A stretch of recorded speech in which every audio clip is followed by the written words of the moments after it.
Primos Hunting Calls presents The Truth 9, Big Bucks Part 1.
The rut in Illinois is one of the best times and places to call up big whitetails. Brad and I have hung our stands in a bottom next to a big alfalfa field, hoping to call a buck into range.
It took this deer over 6 minutes to come the last 50 yards.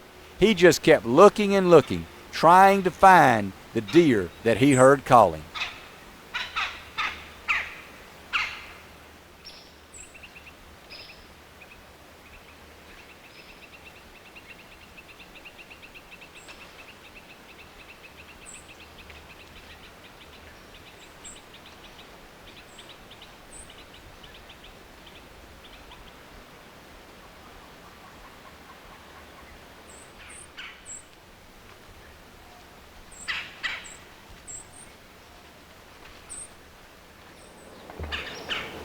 That's one time a decoy could have really helped us. My feet are freezing. And I was making me cold. I was going to put on these toe warmers, and I bent over and hit my bow. And I knocked my bow down. So, you need to quit. One thing that's good about windy days is it's perfect for moving your stands. So Brad and I have chose this day to move our stands hoping for another chance.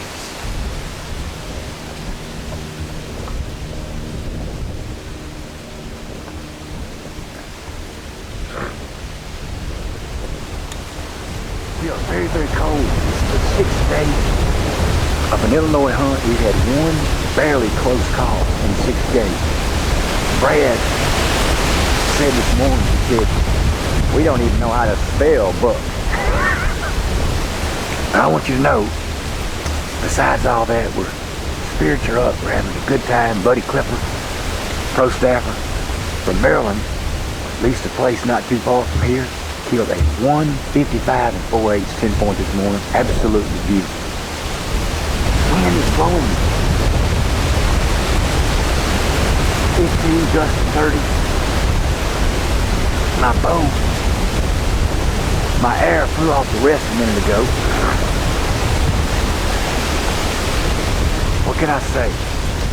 We've got to try.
Big buck.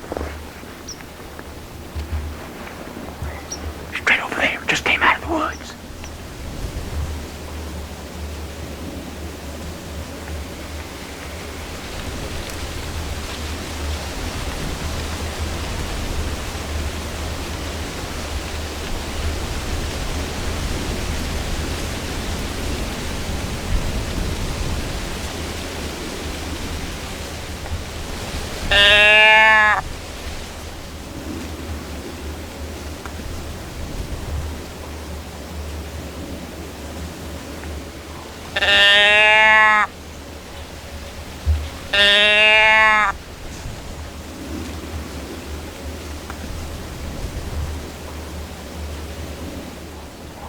The can, also known as the easy estrus bleat, got this buck's curiosity up just enough for him to come looking for a doe.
You can tell by this buck's posture that he wants all of these other bucks to know that he's the man.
Meh, meh.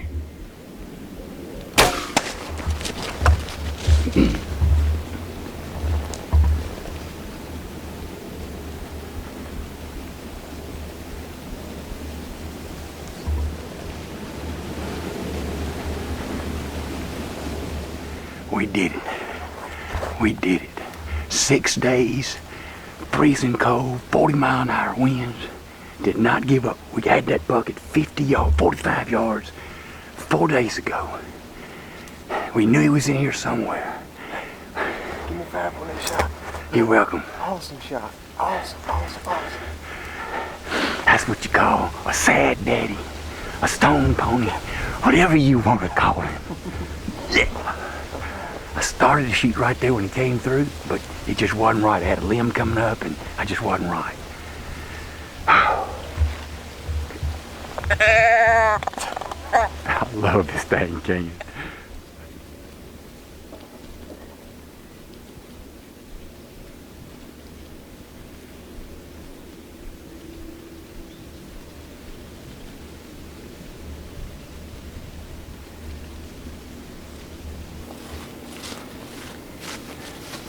What you doing?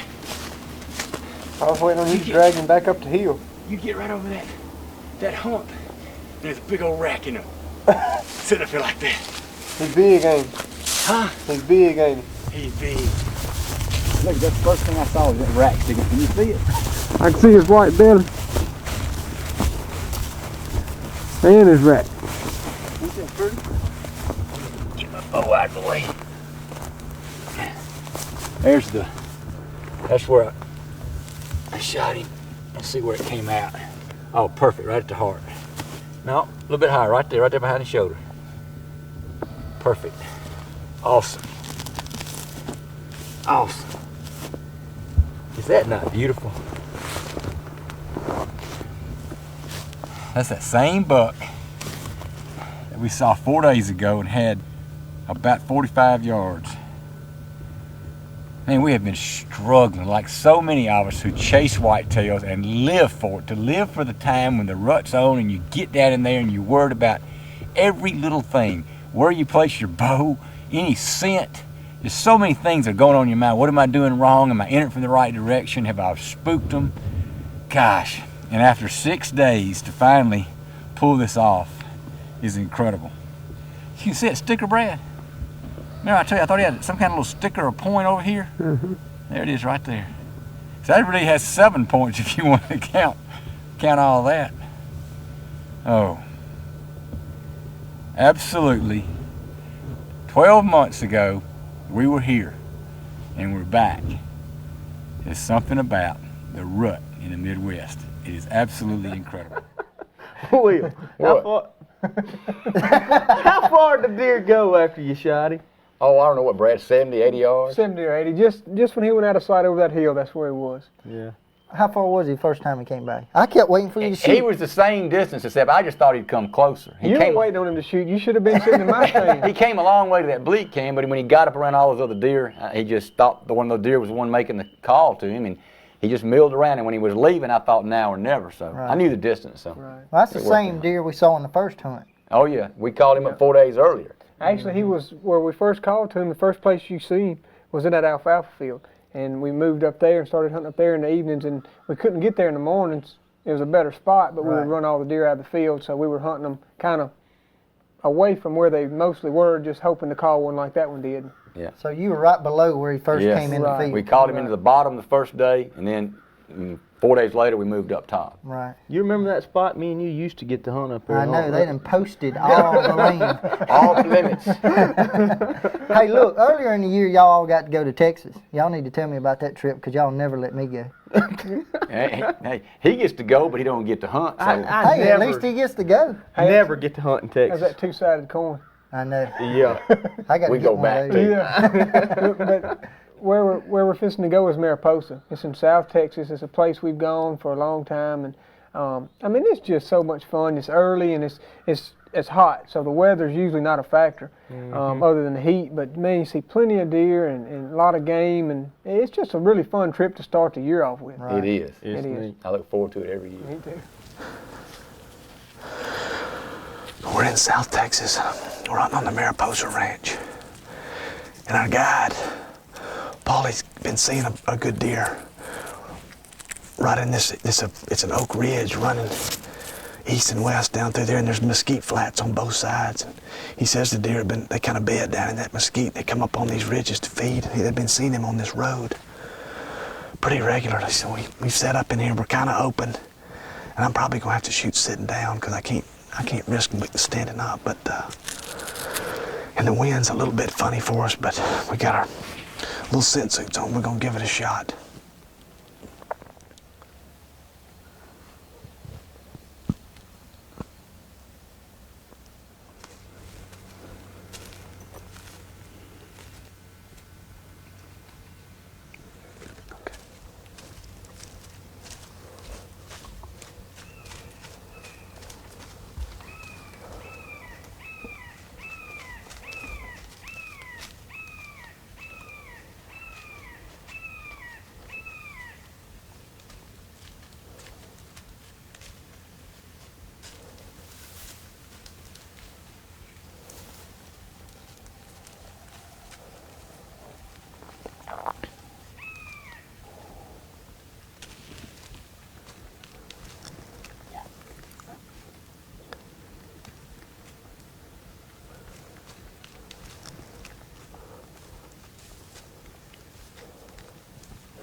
Just went down in that mesquite thicket right there. Oh, I thought my nerves were gonna erupt. It's fun to know you can still get that shook up. Congratulations. Oh, that's awesome. Oh, he is pretty. He is. He didn't go far. I want to go look at him. Let's go. What a cool morning. That's an awesome morning. It's going to be even more awesome when we go over there and find him. Oh, me. Get over.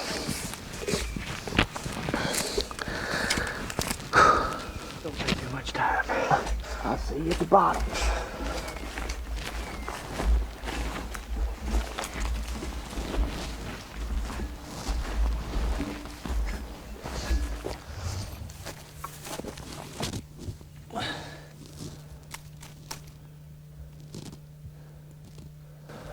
Looks pretty good from here.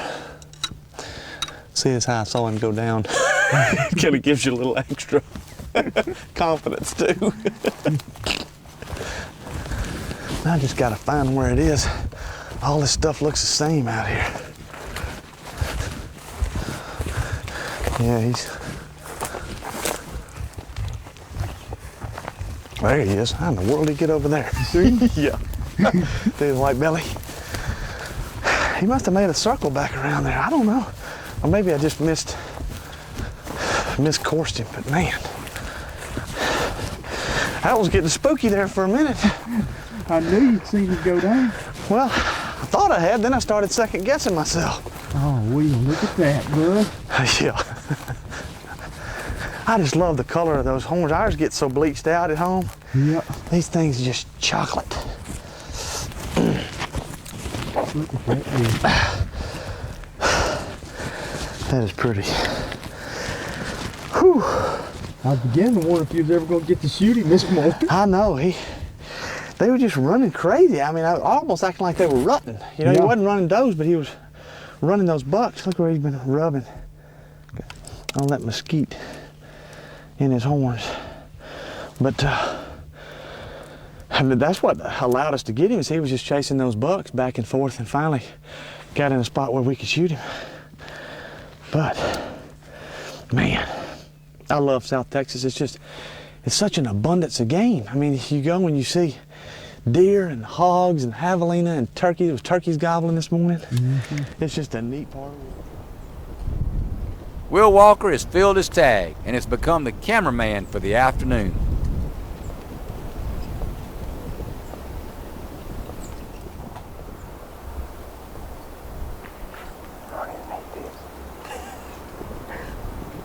We set up in a thicket. We always talk about the top pin for elk hunting. I should put me a 10-yard pin on my bow. Got my friend Hooch up there videoing today. Will, he killed a deer this morning. Will Walker. And I was videoing Will, so we swapped, and Kenneth is videoing Will now. Me and Will Walker hunt together. Be fun now. And you got me up here in thicket. What this is a point. It's a big knot. This is a big live oak knot right here and right here. And this is points. And you can see it coming right out of this point right here. Going right into all this mesquite country now.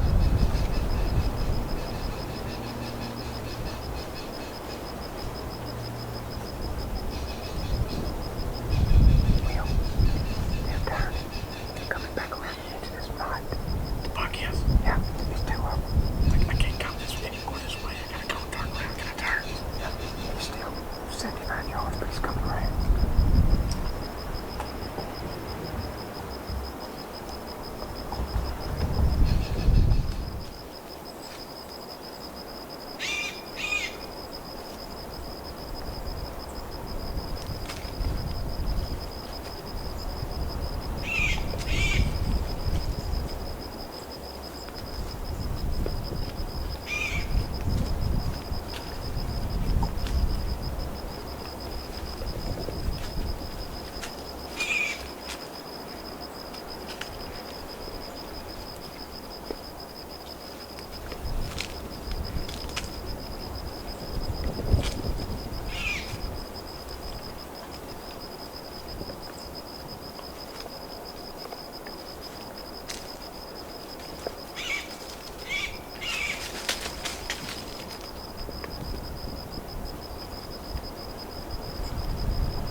Talk about having to wait. Every time. Whoa. I better sit down. What can you think? Hold back on it for full draw for how long? Well, he got right there, and I had this little limb here, and then he stopped. There's a 1 foot hole. I mean, it's a bush there, but I just didn't want to shoot through. He was an awesome buck. He come in there with them other bucks. Holy smoke. Shot him at 6'10". You know, we waited 25 minutes. Now let's go down a little. It's going to take me 20 minutes to get out of this tree, so. I wish we had another camera where everybody could see how we're in this thing. I'm talking about, if this tree fell, I don't think we would. Okay, I'll quit rattling.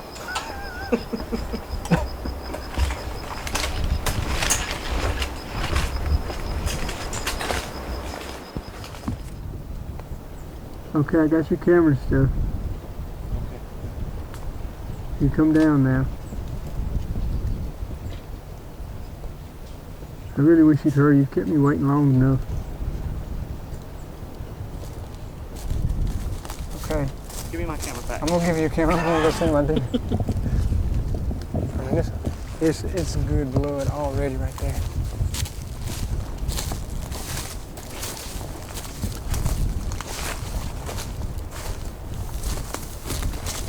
This is where I shot him. Look right here, Will. Look on the ground.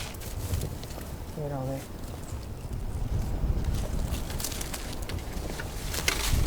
I don't believe he's going to be for Let's walk around. I ain't gonna try to go through all this.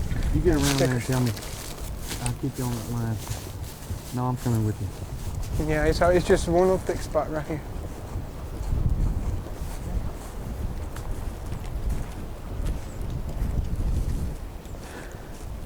Come here, Hooch. See? I got him. Look. See that big white belly shine? Ain't nothing no better in there. It went in just perfect, right there on the other side. Look at that, it completely broke that shoulder. Them titanium heads are bad. Look at that, Will. 10 point. He's pretty wide too. Whew. Man, that was fun. That was.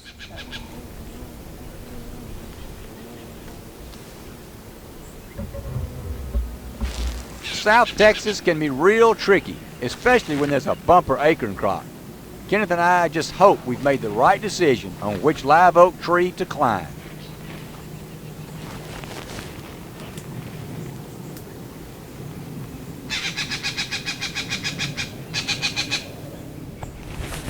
I really like coming in here real early. If you're coming here right at first light, the deer that may be feeding on all these live oaks and this oak motte right here, you run them off and they don't come back. So we're in here really, got in here about 45 minutes before light.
Hey, bud. I lost him when you went up under that limb. You hit him good. Hey, that's a cool deer. That's a cool deer. Oh, he's beautiful. But look, I kept trying to get him to come over here to his acreage. I picked him up last night, filled my pocket with them, and they'd hear them, and they'd go to look at where they were. They wouldn't come over. There's so many acres, it's hard to figure out where to hunt. It's really tricky to get into these big old live oak mountains. Try to figure out what the deal is.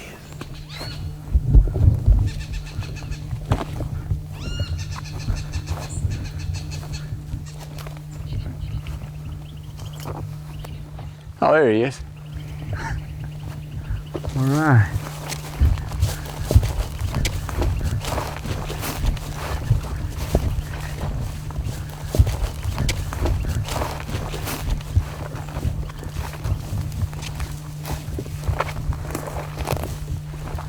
Got all them bushes in the way. Can you see it? Yeah. Look at that. Look at the way it comes all the way back around. I didn't think he was ever gonna get to shooting. I didn't either. But we did. South Texas in October. I'm coming back next year. Come on, put the camera down, help me out. I'm gonna help you. Grab him. No, put the camera down. I'm here for moral support. Come on. Come Put the on, camera man. down. Man, Texas is always fun, isn't It is. It's a great icebreaker every year to go down there in October. It's not too cold. Was it too hot for you, Dean, down there? I don't know. I never get to go. I tell you what, though, I can't wait every year for y'all to get back so I can look at the footage. And a lot of There's deer. so many deer. It's a lot of deer. He's gonna learn we got a two-sided coin when he's done. Next thing we want to do is go visit with Mike Beatty. Mike, on November the 8th, 2000, killed what could be the new non-typical world record. This deer scores 304 and 6/8. That's going to be his Boone and Crockett entry score. It'll be 3 years because he didn't make the deadline for the drying time on the horns when they were measured. It'll be 3 years before he can have a Boone and Crockett panel score. But this is an incredible deer. Largest whitetail ever killed by a hunter, and he was killed with a bow. I know, it's using Primos calls. It's truly awesome. Mike, this is an incredible deer. Look at the mass. How wide is the inside? 25 and 5/8. And outside? 31 and an 1/8. How many points did he have? He ended up with 39 scoreable points, but he actually had 46 total. And how much did he weigh? Approximately 250 pounds field dressed. Incredible. This is the largest whitetail ever killed by a hunter. There's 2 deer that score more than the Beatty buck, and that's the Hole in the Horn buck and the Missouri Monarch, and both of those deer were found dead. Yeah. You killed this deer with a bow, November the 8th, 2000. Yeah. Man, did you set some records. This is absolutely incredible. And it's been so much fun hearing the story, and I want you to share that with us now. Tell us about the deer, about hunting him. Did you know he was there? Actually, I think I'd seen a deer that resembled him, if it wasn't him, about 3 weeks earlier. Well, tell us about the day that all this took place. The day it took place was November 8th. It was a Wednesday evening, kind of rainy afternoon, kind of cloudy out. Went out to the stands while my hunting land, and I drove my truck up in and parked the truck, get out of the truck, and start walking through cut corn or standing cornfield, and there's 3 does bedded down beside the corn. So they ended up jumping up and running into the corn on the way in. I spooked them up, and You thought that messed your hunter? yeah, most definitely. So I ended up. But it didn't, did it? No, not at all. So I ended up cruising through the cornfield. It was wet and it was easy to get through. Get up my stand about 4 o'clock and sit there for about an hour. Didn't see any sign of anything. So I tried hitting that can call. Game warden buddy told me about that. Yeah, this is an easy estrus bleed. His friend's friend, the game warden, told y'all to get one of these can calls. Yeah. It makes the estrus bleed of a deer during the rut. Yeah, he said he caught up a few nice deer with it, so I thought, well, I better give something a try, you know. Okay. So I pulled out the can call and tried that, and I tipped it up 3 times. Okay. Right like that, just spaced out. And but I don't know, it's probably 2 or 3 minutes later, I had a deer come in from behind me. So I turn around and look, and here he comes, working a scrape at about 40 yards. About 30 yards, I could see the deer, the actual rack on it, and it was an 8-point that we'd been watching all summer, me and my son. And that deer came probably within 15 yards of me, and I just couldn't get a shot at it. And you were excited. This would be the biggest deer you'd ever kill if you ever killed him. Yeah, most definitely. And he was just a huge, nice 8-point, probably 140, 150 class deer. Did he smell you? Or? I don't know. I don't think. I think he just, nothing startled him. He just turned around and walked away. Okay. And lucky for me, he did. He went back in the corn? Yeah, he went back down along the corn and finally disappeared into the corn. I think you told me the other day, you said, if I'd have killed that 8-point, I wouldn't be here today. That's right. Another 3 steps and it'd been over. Yeah. But I ended up sitting there for a few seconds thinking, what can I do to try and get this deer to come back out? So you're going to try to call the 8-point back? Right. Okay. So I ended up grabbing a little set of 8-point antlers I had with me, and I just tinkled them together trying to entice him to come back out, and nothing happened. So a few minutes later, I hit the grunt call again. Show us what you did there. I hit the grunt call and then I hit the can call together, so sort of.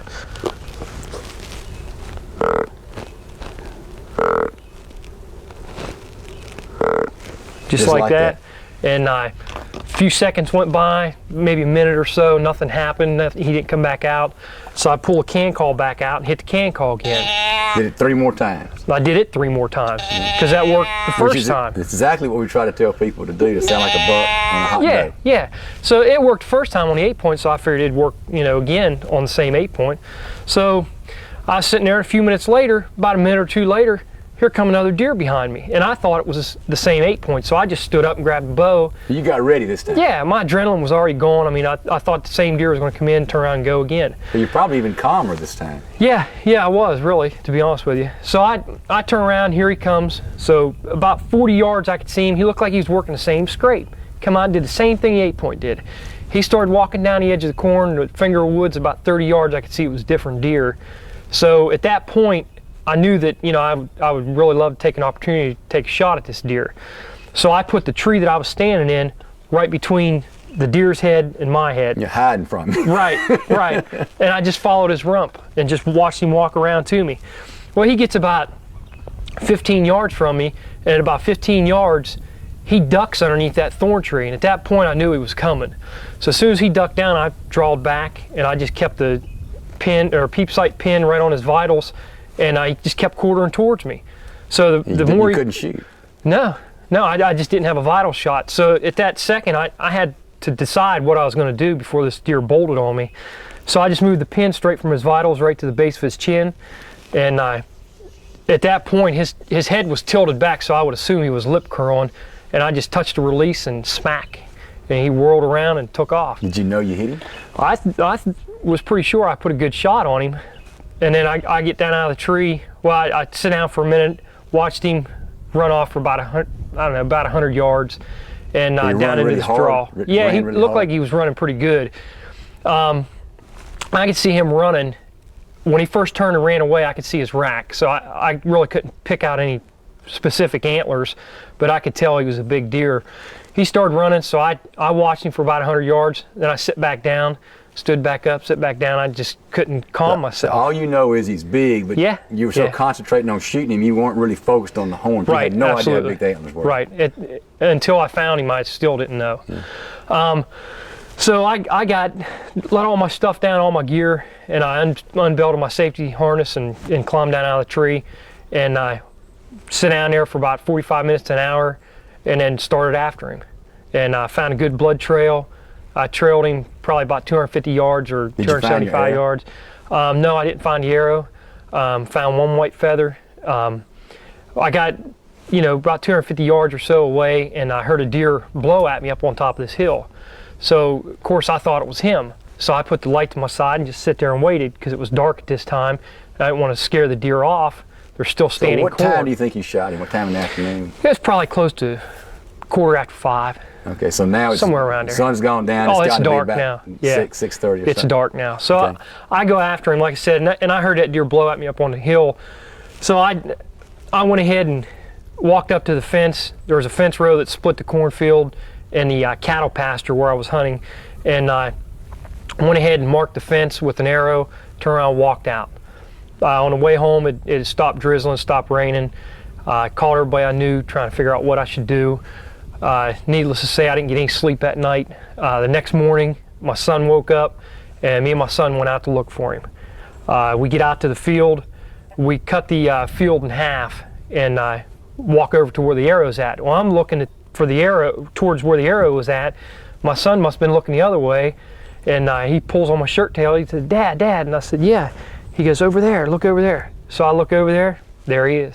He just laying. How far from where you marked the fence with your arrow? He was about 30 yards.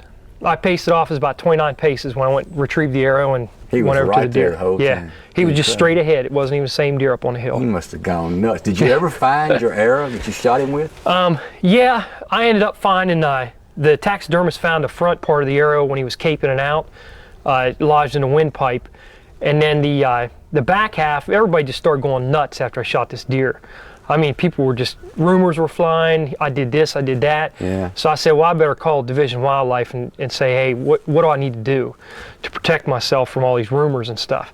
So they ended up having a game warden go out there with me, and I showed him everything. Just like I told you the story, I showed him everything in detail, what happened.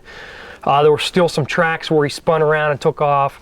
Probably about 60 yards, 70 yards from the stand, somewhere in that vicinity, he actually found the back half of the arrow. Oh, neat. Lodged in some foxtail grass, which I'd went out looking for it and I couldn't find it. And surely I'm happy he did, because it's a keepsake to me. So yeah, it's such an incredible story, and I know ourselves and Mossy Oak, we're so proud to be a part of your story, and we're proud of the deer, and it's just been great getting to know you. And gosh, this deer is such a wonderful whitetail to share with the whole world, and dream come true for yourself and for a lot of people, just to know that a whitetail like this existed. And gosh, we're all mighty, mighty proud. Yeah, gosh, he's truly a great deer. The mass is incredible. Unbelievable. Gosh, that is great, Mark. Man, that is a big deer. You really don't realize how big it is. You try to put your hands around it, and the mass, it is incredible. Just to see it, a whitetail like that it's hard to believe unless you really can't appreciate it until you've seen it in person. Yeah. Neat story from Mike, and I think one thing that helped him kill that deer was he was all shook up over the 8-point that came up, and when this deer came up, his adrenaline had calmed down and he had control of himself. But what's really neat is that he called the deer up, and we've been doing it for a long time. The combination of a grunt call, of sounding like a buck who's after a doe, and then that estrus bleat. That is the most powerful sound during the rut. Definitely. You can take all my calls away, but that 2 weeks during the rut, that's one call I'm gonna sneak somewhere. You ain't taking that one. I can promise you. It's been too good to us. Well, what happened to you in Kenton, South Dakota? Calling ain't helped us a bit in South Dakota, because we couldn't hit the side of a barn. I'm telling you. You know, a little bit early for deer to really respond hard to calls. We did get a little bit of reaction, but we were in the right place at the right time. I didn't miss a deer. I hit a tree, but I didn't miss the deer. I don't know, if your arrow doesn't hit the deer, then you miss the deer. No. That ain't what I called it. Oh, no. Oh, yeah. Oh, no. Oh, yeah. But Kenneth went back. I missed. I missed too. But that 8-point really had my imagination. Gosh, what a big deer. He was pretty. And you saw him when you went back? Oh yeah, we went back.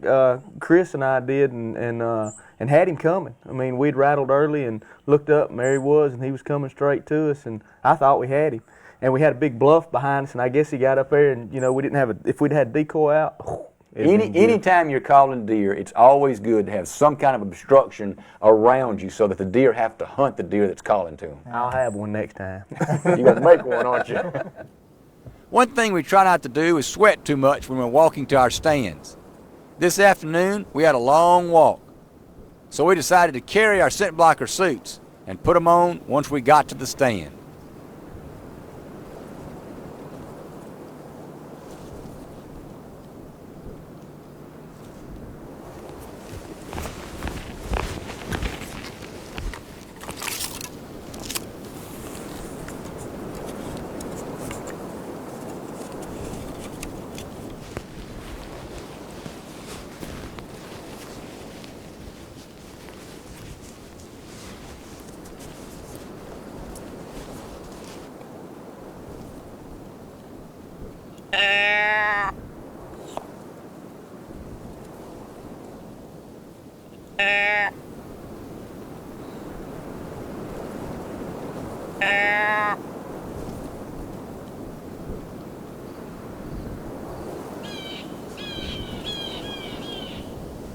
South Dakota is one of those states when you never know what you're going to see.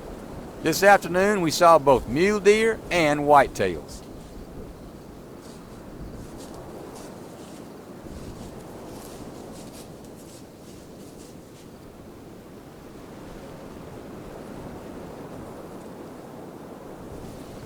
Big buck.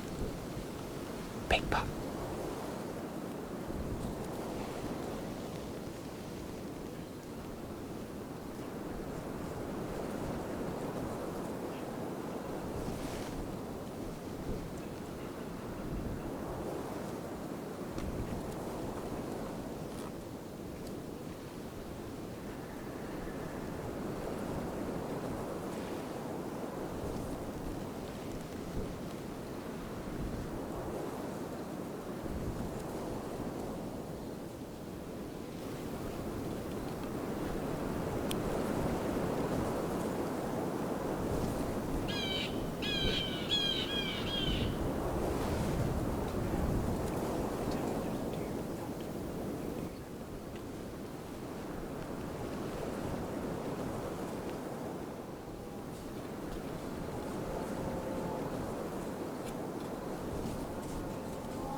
Meh.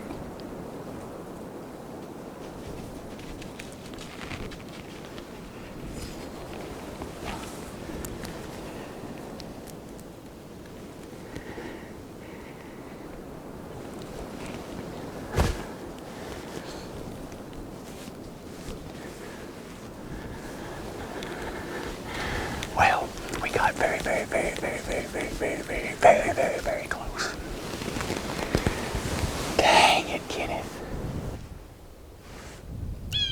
Kenneth and I decided to hunt the same tree the next morning and hope that we might get another chance.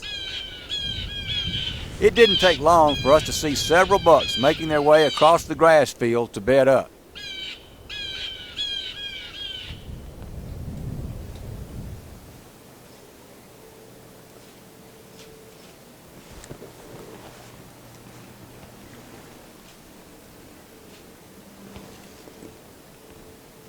And you guessed it, luck was on our side. That big 8-point was right there with those smaller bucks.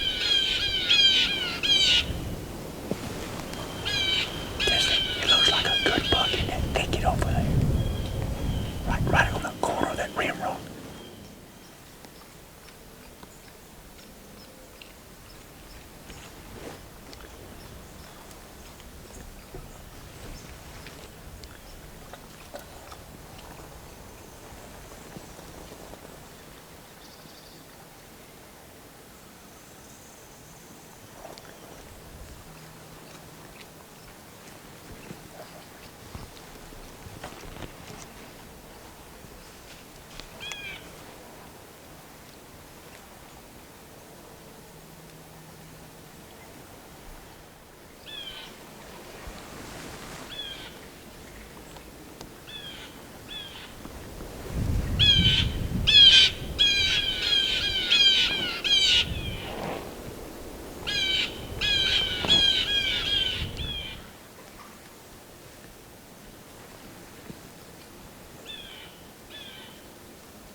I missed.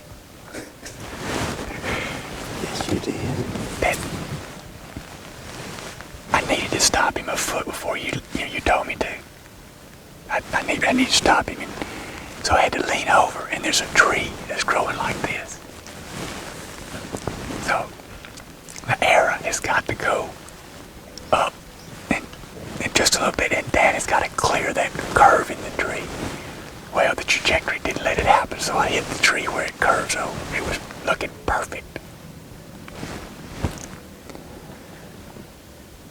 You couldn't see him at all.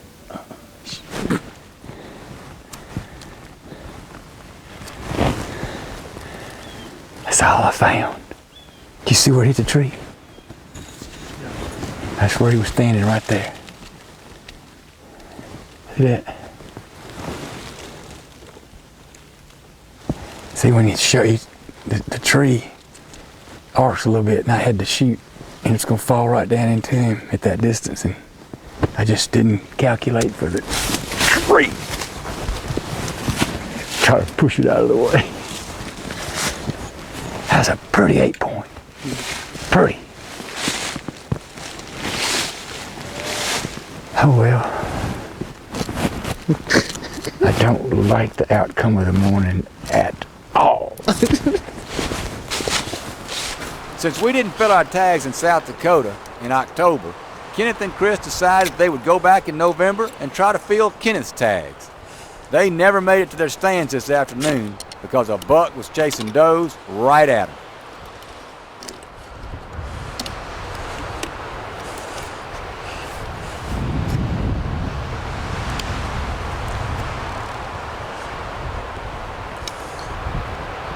Hey, Chris. See him deer right there? Chasing does right there. There's one real, looks like a nice white-horned deer chasing does right there.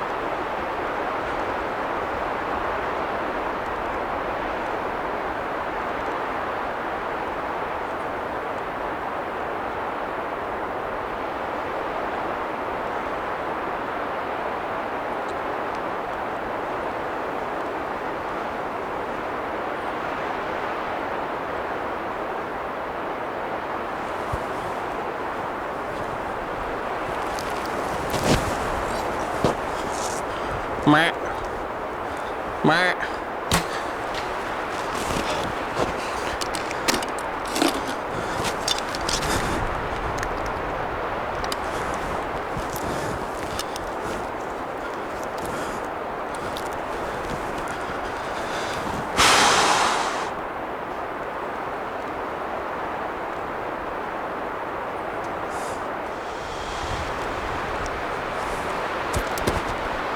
I missed. I can't believe that.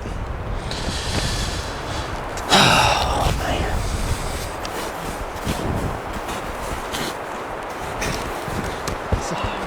No, it ain't alright. Golly, I misjudged him. I thought he was 30, and he was.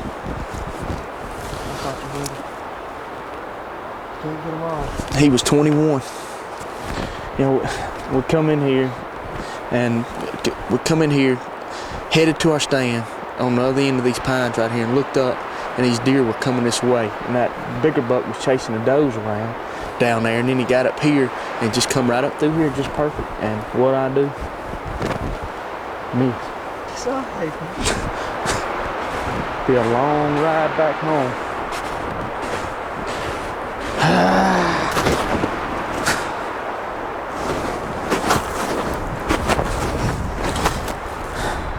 I give up. How come you missed? Me? Yeah.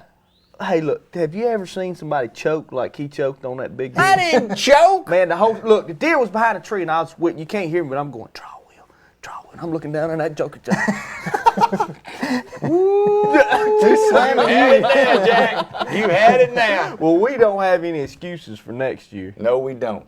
We've been after PSC for quite a while to build us a bow, and they finally did it. Yep. This is the Primos Team bow. This is mine and Will's bow. We got the brace height we asked for. We got the lightweight we asked for. We got the module we asked for to change from 65 to 80% on that Ultimate 1 cam. It's got a 7 3/4 inch brace height that's 38 inches axle to axle, real forgiving, quiet. Got the cam and the idler wheel are both Teflon coated, so it's real quiet. It's They really set that bow up to hunt with. It is. And one of the best things about it is that you can set it just like you need it for your draw length. I mean, you've got some 1/4 inch adjustments. Yeah, you can change the draw length in 1 inch increments with the module, or you can change them in 1/4 inch increments right here on the post. It's real neat, real versatile. And for those who want to shoot 65% let off, you can change the module for 65, or you can shoot 80%. Yep. It's a very, very, neat very bow. versatile bow. I tell you, old Jimmy and Dean, they decided not to take a bow on their trip this year. I believe Dean would have done better with one. He didn't do much better than Will did with his bow, did he? Man, y'all got to get off of that now. Y'all Hey, look, they just don't like coming clean on what happened to him in South Dakota, is all it is. Hey, we're going back. We'll make up for it. I hope got so. that right. There's some big deer out Me there. and you. Me and you. It's not very hard to sit for long periods of time in Canada. You're always full of anticipation because you never know what deer you're going to see next. Jimmy and Brad didn't sit long at all on this morning.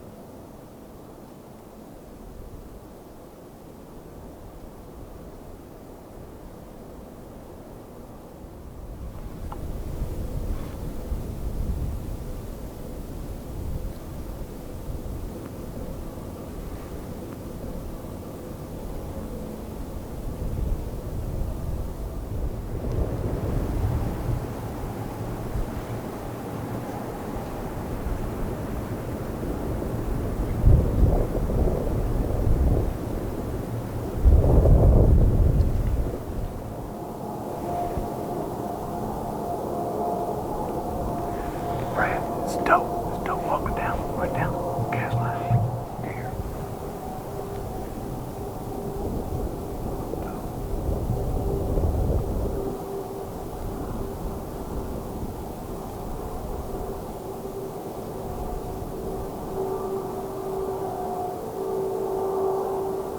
Comes the boat, Jimmy.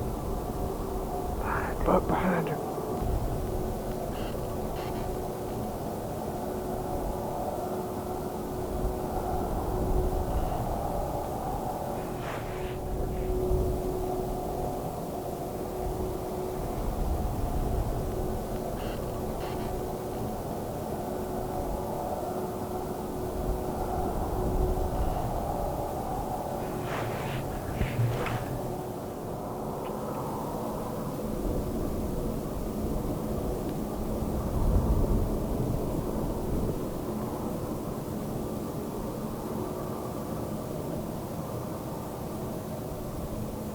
Meh.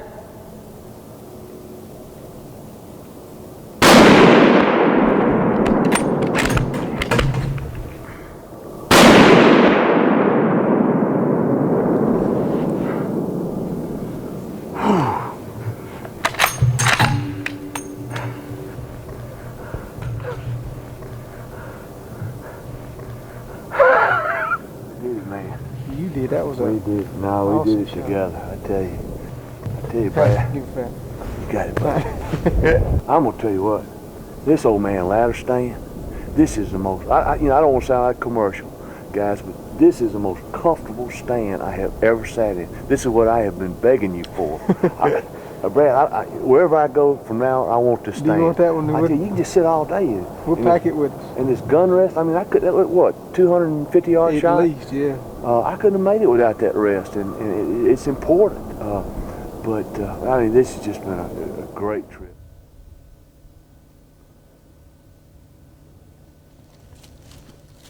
Brad, I think this little dog decoy we had helped that buck. You see him looking at it? That's what he was looking at? Yeah, yeah. Kept him from seeing me squirming around.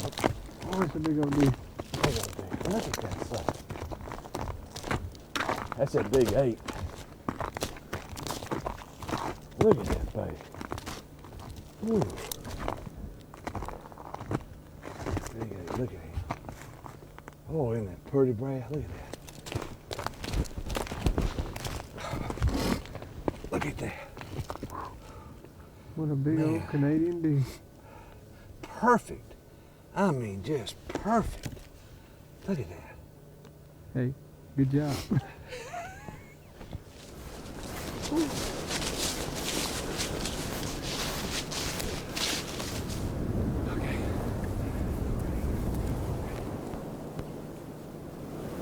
Dean Reagan and Dean Davis are on the ground overlooking a bottom, catching deer that are moving and feeding.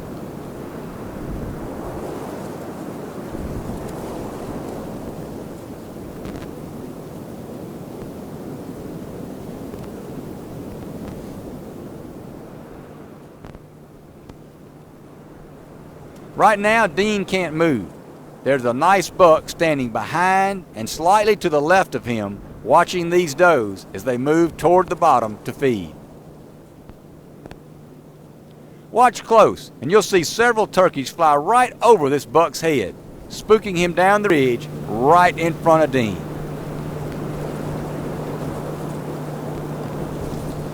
Here he comes, Dean. Here he comes.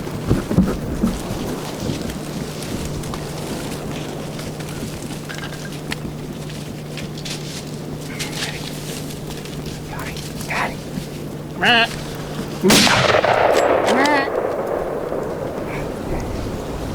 God, I don't believe it.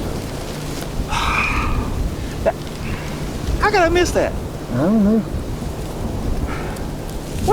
Was that turkeys that spooked that deer? Yeah.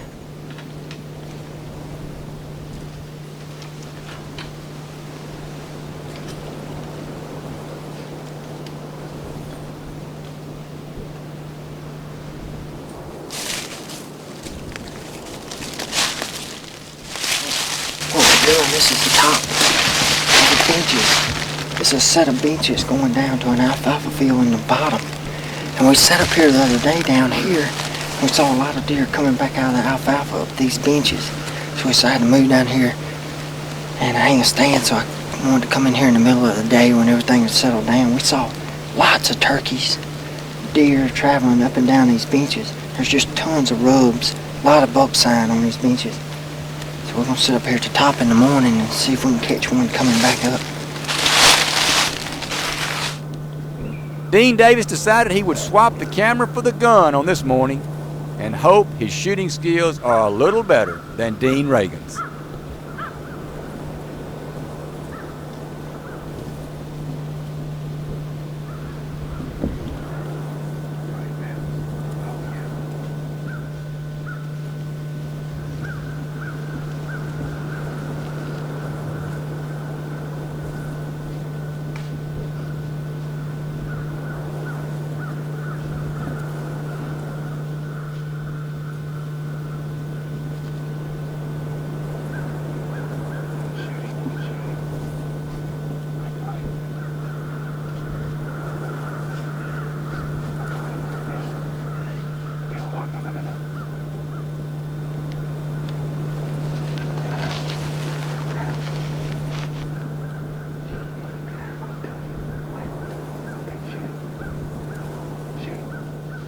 Matt.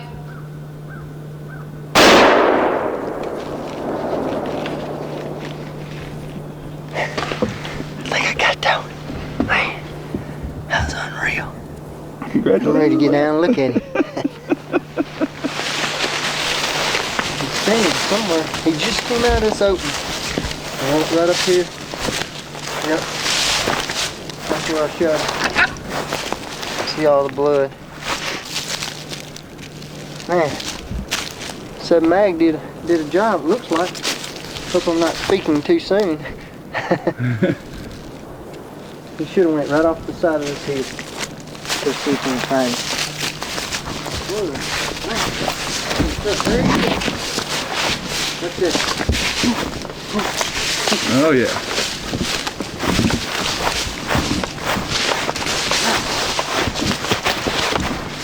That's a pretty buck, Dino. Last day, 2 years in a row. I'm proud of him. Proud of him. Now we got to get him out of here. I'm glad he didn't run to the bottom of that hill. Oh, thank goodness. Man, Dean, you and Dean Reagan, y'all had a pretty rough time in Kansas this year. We did. Well, we got up there, and we wanted to hunt the benches up on the top. You know, we had hunted up there the year before, and well, benches. I mean, this place where we hunt is prairie up here. Then you got benches, and then the deer feed in the wheat and alfalfa in the bottom. In the bottoms, and you got these steep benches. And what we finally figured out toward the end of the week is when we'd get a north wind, the deer weren't on the benches because the wind blows hard, you know, in Kansas, and the wind was blowing right into the benches, and they weren't there. They couldn't get out of it. Right, but you get a south wind, and it'd just fill up with deer, and they were just getting in there out of the wind, kind of like in Illinois, you know. Y'all were hunting in those draws when it was real windy and seeing some mean deer there. But it was a neat hunt. It worked out great. You killed a pretty deer. Yeah, it was fun. And you got to go to Alberta. Yeah, finally got to go up there. Had a great time. You used to go to Kansas, something, didn't you? Yeah, I used to go to Kansas too, and ain't been back since. Whether you know it or not, you were classified as a scout. And you found a spot, and now me and Brad get to go there. Well, that's okay. I tell you, if anybody is wondering about hunting a place, if you find a good place in this crew, you better keep your mouth shut. That's right. It's kind of hard to keep quiet about it, doing what we do. I know. You know? Or you'll end up no telling where you'll end up if you find a good place. You got to go to Alberta on a Class C license, which is you can go every 3 years. Yeah, you're not going with an outfitter. You're just going with a friend. We're hunting with a good friend of ours up here, Jack Barton, and you know, you hunted with him a year before last. Yeah, and this year you went up there with our friend Terrence. Terrence was our guide. And, it was fun. We had a great trip. Didn't last too long. No, I mean you were finished in 3 days. Y'all called me on a Sunday and said we just saw a huge Boone and Crockett. We think we can get on him tomorrow, and you never saw him again. Yeah, we couldn't hunt that Sunday. We were just scouting. We were just out there late afternoon, just seeing what was out there, and this huge Boone and Crockett walks out. I mean, we watched him for an hour. I mean, he was incredible. And how do they know when it's Sunday up there? We never saw him again. Jack, I don't think he saw him again the rest of that season. He didn't. And, well, I know you hated to shoot that deer you shot. Oh, I did. No, that was a beautiful 8-point, and that was just a lot of fun. Brad and I had a great time. And then Brad and I are going to go to Kansas. Speaking of fun, we had a ball in Kansas. Sure did. With our bows this year.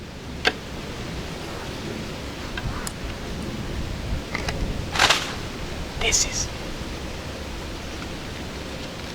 the Kansas pre-run. First week of November. There's a alfalfa field about a half a mile this way. They're bedding in here. They're walking that bench. You can see the trail right there.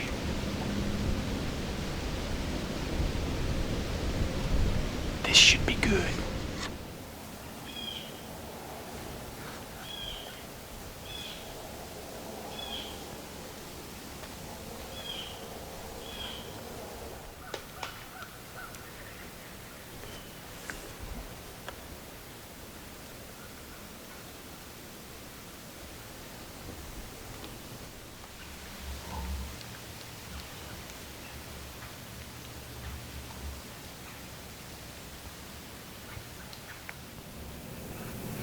It's a doe and a yearling. They're going that way across the top.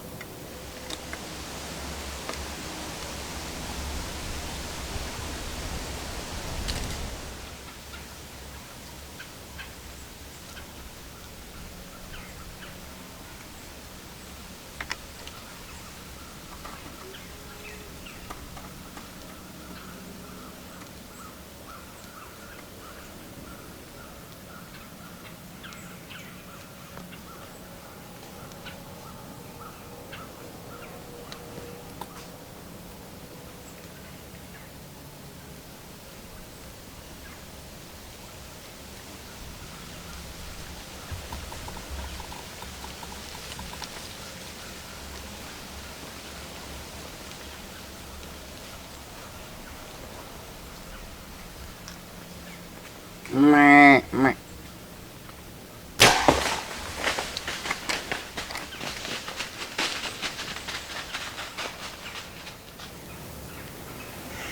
I love it when a plan comes together. We came in here at noon and hung these stands. We had found where they're walking these benches, feeding on these acres. I have a pocket full of acres. I was going, if one of them got hung up down there, and if one of them got hung up down there, I was gonna try to drop some acres and make them come up here. I mean, I doubt that would work because there are acres everywhere, but just imagine if you were wanting food and you heard this.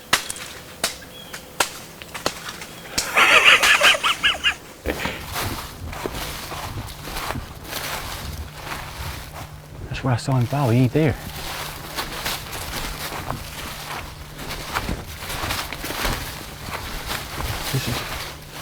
He started to fall right there and he came back around. Oh, he's over at the bank. Isn't that pretty? Kansas what? You got it, buddy. Kansas. Man, they do such a great job of managing their herd so you can hunt big bucks. I don't know how much this thing weighs, but he is beautiful. Did you see the shot? Look at that. Boy, he stinks. He is rutting hard. I thought it's pre-rut, but... This morning, Brad and I are overlooking a set of benches that are covered with rubs. It wasn't long before several deer started moving our way.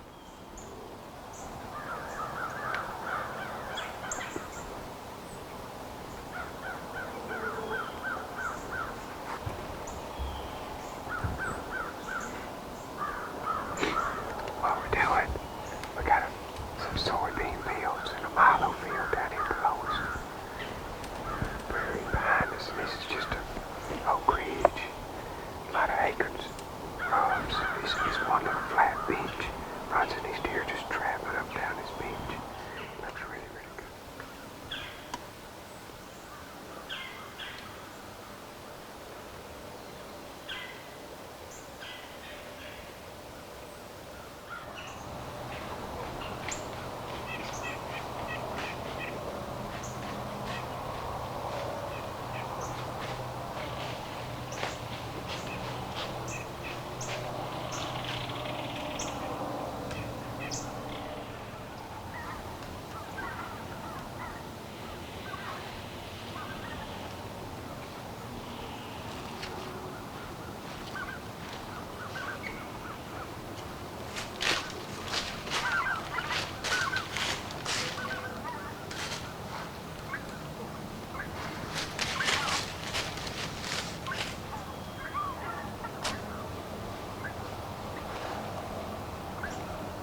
my boat hit a limb or hit a tree or my stand moved or something.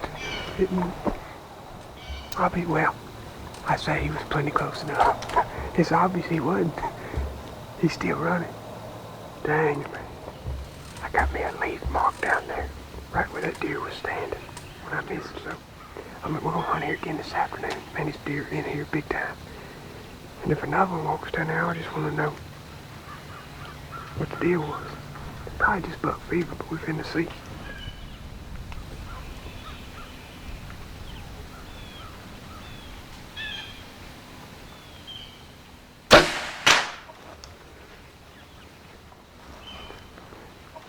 You know, Brad, you can tell when a guy doesn't pay for his own arrows. I never see anybody shoot a rock with an arrow to check their sights. Hey, I thought it was a leaf. I was just going to shoot where that deer was. I knew it was a rock. He did. He said, shoot that leaf. You know, I'm pretty upset. I'm trying to figure out how I missed that deer. I mean, he's just right there, and I just shot right over him, and Will said, shoot that rock right there. I mean, that leaf. And at that time, I didn't know it was a rock, so I drew back and shot. And I mean, it was that big, and I hit it. I was proud of myself, but my arrow went, it just blew up. I liked it. Fell out. He was laughing. He knew it was a rock the whole time. He zoomed in with the camera and could tell what it was. I didn't know. But our hunts in Kansas really were a lot of fun, and that miss was neat. And then your hunt was absolutely incredible for me because I was running the camera, and it was just at the break of dawn, and I was having a real hard time. The camera was mounted up here, and I'm trying to look through the viewfinder and work the camera because the only way we could climb this little scrubby tree. And finally, the deer gets so close, anybody could video.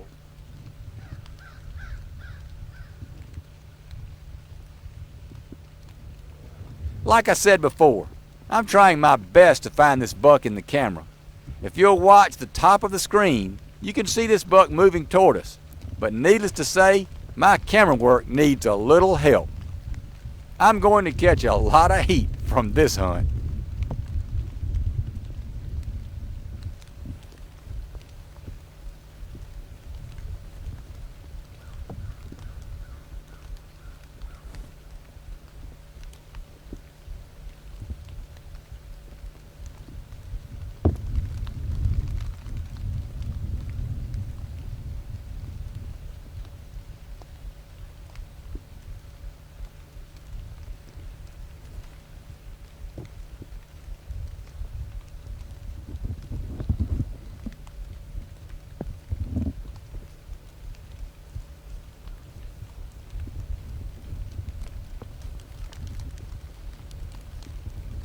Right. No.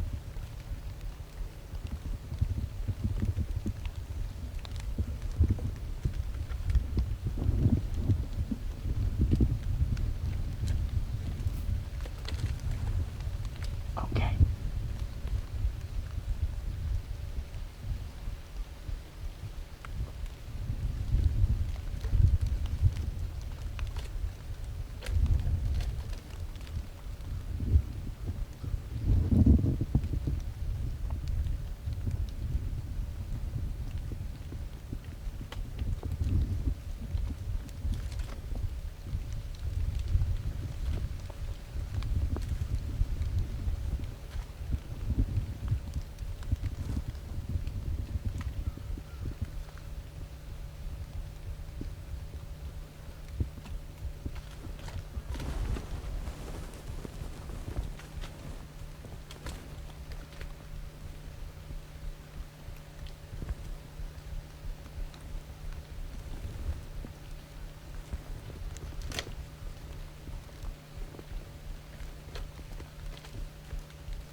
whitetail. Brad, I had the toughest time being on that deer. It was so early. I was having trouble finding him. I don't know when the camera sees him, but I know the camera sees him when he gets on that tree right there. Hey. Where's that tree? Right there. Look. I'm telling you, that was That awesome. killed that deer. But you had to get his attention. That bleat is so awesome because he couldn't hear that grunting.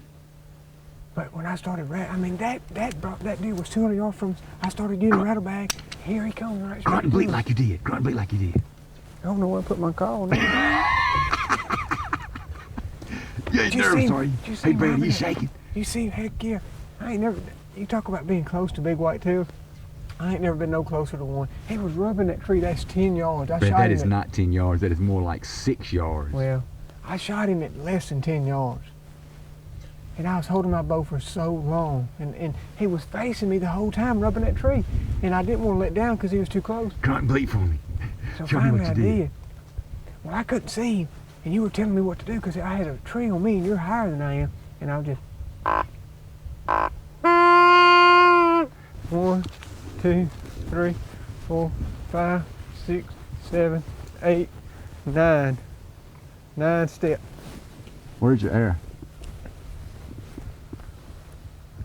He was at 9 steps. 9 steps. This was the tree he was rubbing right here. And see, this is the shot I had the whole time. And he was facing me. I just couldn't shoot. I mean, I wasn't going to shoot him in the top of the back. And then he turned, and when he got right here is when I shot him.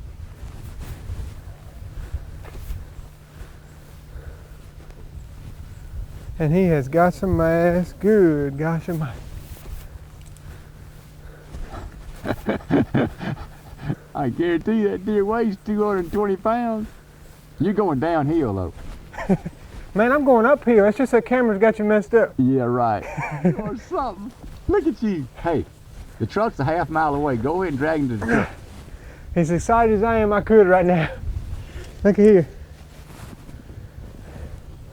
Look, you ought to see the mass on him. He's got, it's so funny, it's almost like another point coming up right there. Man, he's heavy. He was rubbing that tree right there. I hit him. Perfect. Right there. Came out right on the white line on the other side. Perfect. We did it.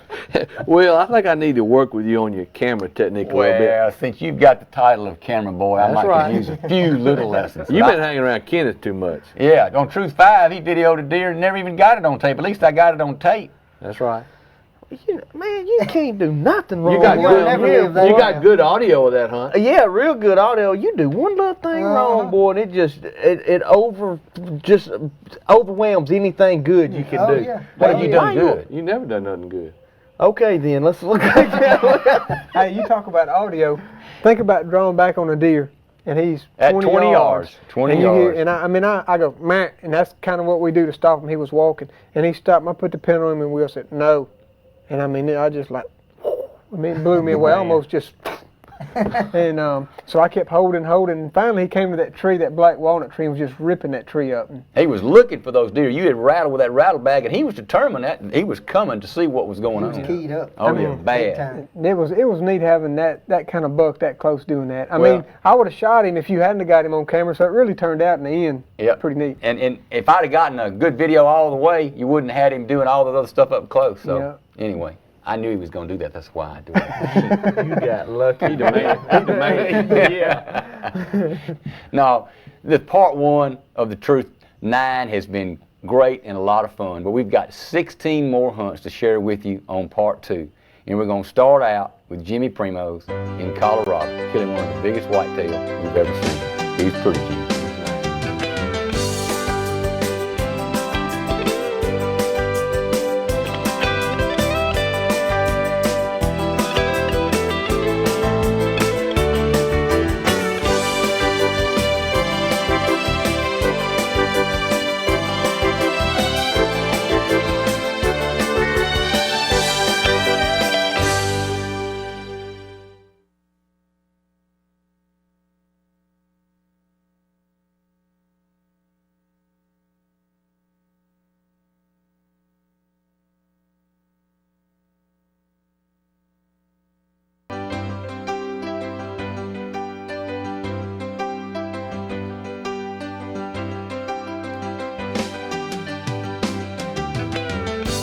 Primos Hunting Calls presents The Truth 9 Big Bucks Part 2.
Welcome to part 2 of The Truth 9.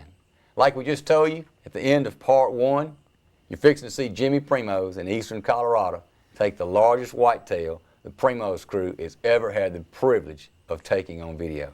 You know, up until now, Will, I think Will Walker had the largest deer. I think it grossed 187. Yes. He killed that on the True 3 Whitetail Sensations until old Jimbo stepped up to the plate. I tell you, Dean, Dean Davis and I just really got lucky that morning. I mean, to see this big, huge buck walking across the prairie like that, and I mean, I just can't tell you how it felt. And it's a neat place to hunt. Oh, it's just fantastic. I mean, it's totally different kind of whitetail habitat, just rolling prairies. And Appreciate you scouting it out. All right, put it here. well, wait a minute. I think they'll enclose it to bow hunting. Oh, no. Hey, I can shoot a rifle. Oh, yeah. No, I can't shoot as good as you probably, but I'll go. Yeah, I don't want Jimmy hunting me. They've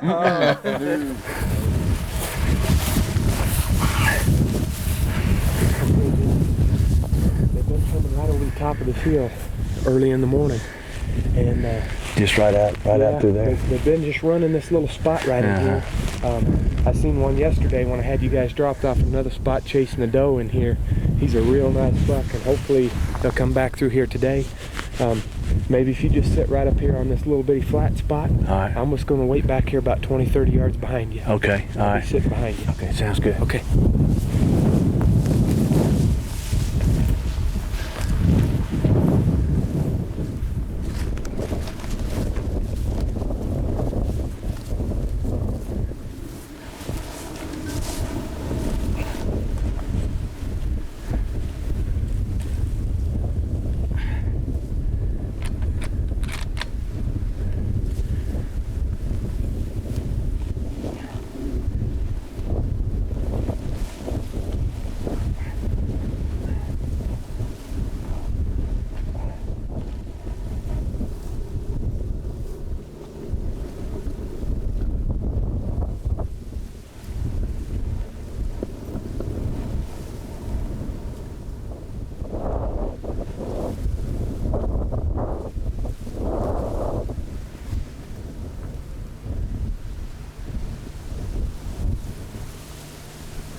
That's 2 good bucks, but that one on the left is a monster. I mean, he is huge. Darren Dickey had seen several nice bucks a few days before, but he had no idea that one of them was this big.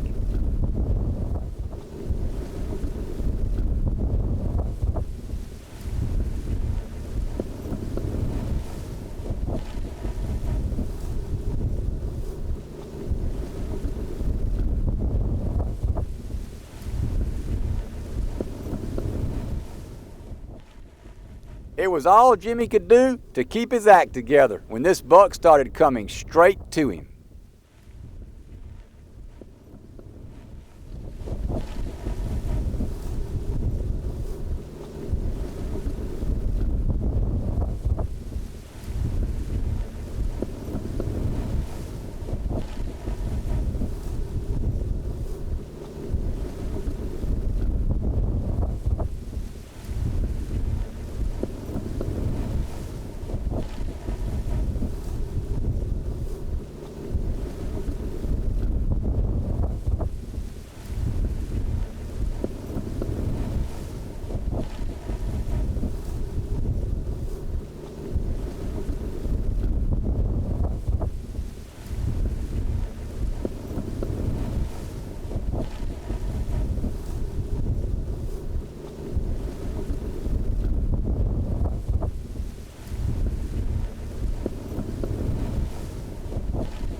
In the neck.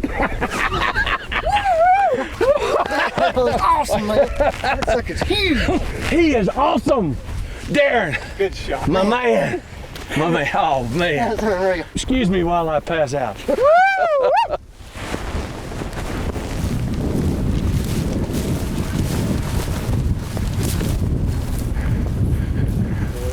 Oh, man. Look at that.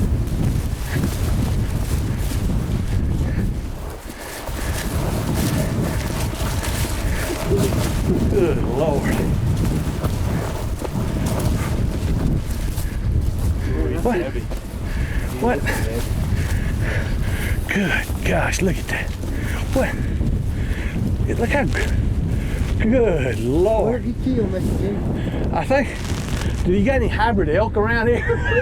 Good Lord, he's damn. Look at this. How many points? Look at that beam. Good God. Let's see. 1, 2, 3, 4, 5, 6, 7, 8, 9, 10, 11, 12, 13, 14 points? 15 actually. If you count that one. Count those. Oh my good Got Lord. some growing out here. Look at the size of him. This deer would be close to 300 pounds. Yeah, he's around 280, 300 pounds. Good God. Good gosh almighty. Man, look at that. That is one heck of a buck right there. Man, that's unreal. Ain't that something? I couldn't, you know, I told you I was looking for a 200 whitetail deer, but I was kind of kidding. I didn't, you know, I didn't think it would happen as fast as it did. Boy, it just happened. Boy, here they come over the hill. Man, that sucker's main beams are so long, he can't even get all his velvet off. This is unreal. Unbelievable. Nice buck. Look at how long. I mean, the length of those beams, that's what's going to be unbelievable. Unreal. Congratulations. Good job, Jimmy. Thank you. Good shooting. Thank you. Everybody will be Thank proud you, of Dean. this one. Oh, I tell you, it's teamwork. Man. Good job, Dean. Thank y'all. That's unreal. Y'all go get your truck. I think I'll just stay right here. We got a real nice whitetail. We've been spotting him this morning from the hilltop. He's bedded down in the bottom, about 200, 250 yards up. So we're gonna stay on the hillside, not get in the real thickets where we're noisy. Try to stalk as close as we can. We got a patch of sunflowers that we know he's nearby. So when we get there, we'll start working real slow. So let's go. He's a nice buck.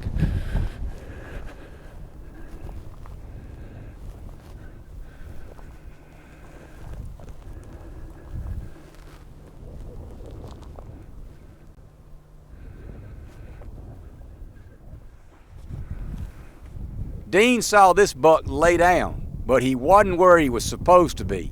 We still hadn't figured out how he moved that far.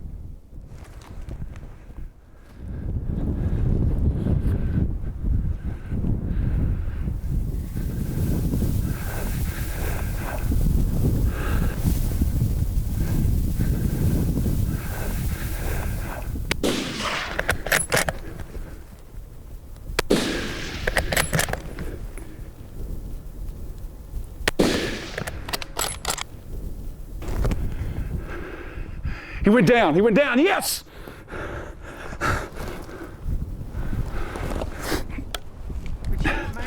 Woo! Man, he was holding tight.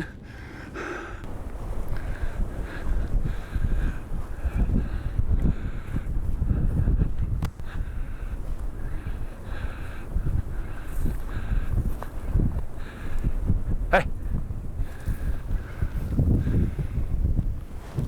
Whoa.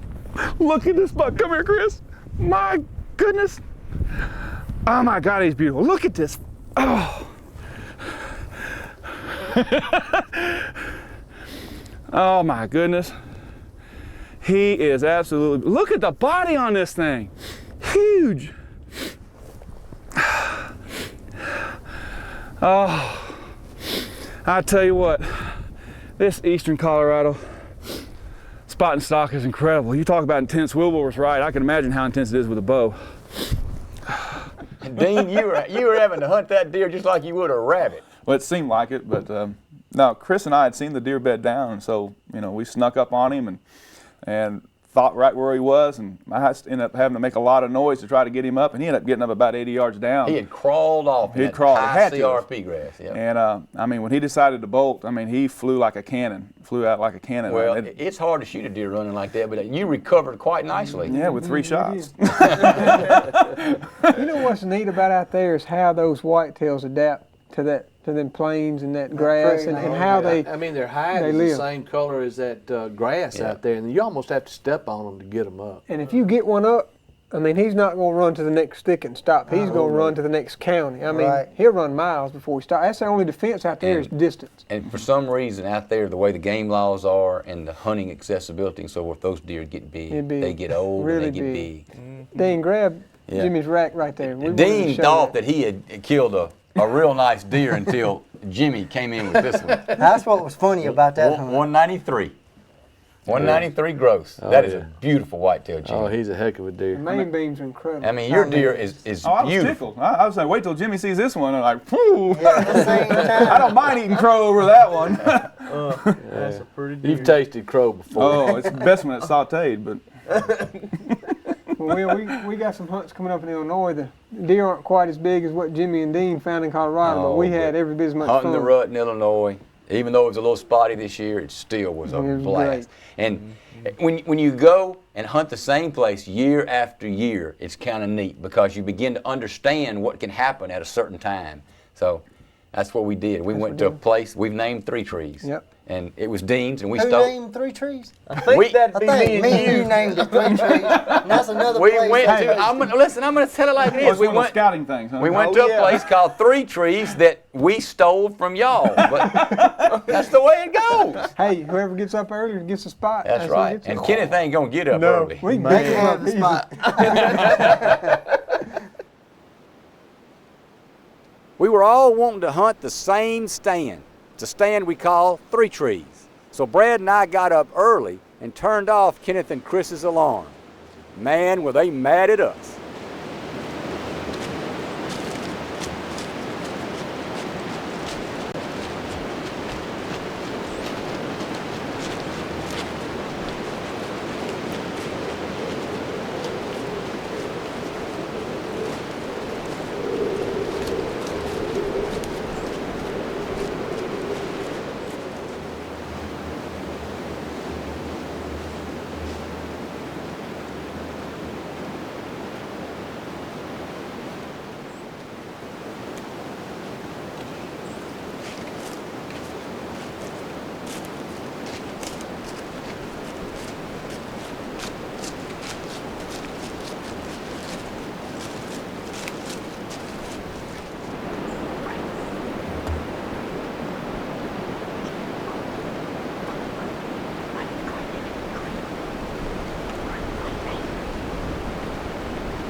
Meh, meh.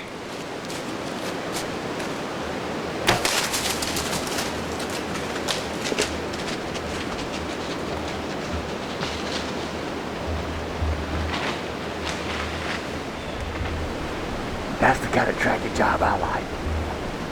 Brad, did you see him fall? I lost him, but I heard him. Brad, he is 45 yards from me. He is 45 yards from me laying right there. Hey, awesome shot. Awesome. This is a fantastic spot.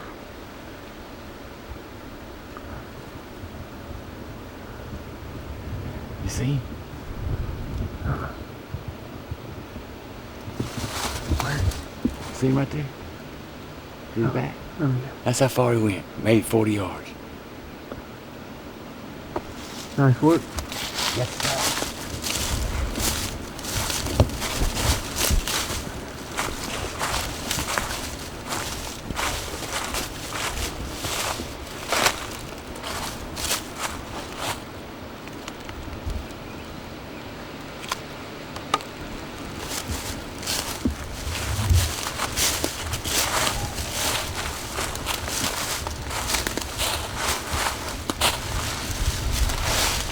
We did it, didn't we? Dang it, he's heavy. I don't know, he got so close to us. That old white face. Look at his cuckleburrs, Brad. He's been in the thicket. See that? Congratulations. Yes, sir. Look at that exit hole. Perfect. That's that Rocky Mountain Titanium 100. Golly. 40 yards. Gene Dorman drew a shotgun tag in Illinois and has been waiting all year for this morning.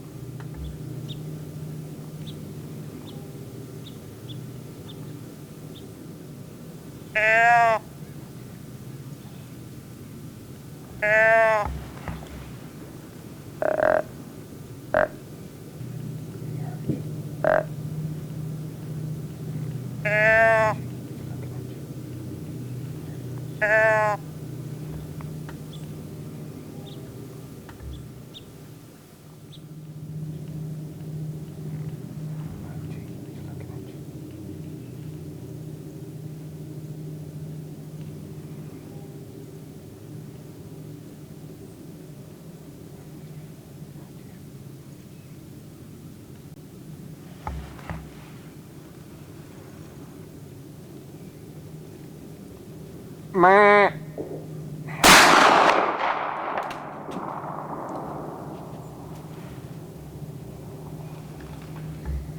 Good shot.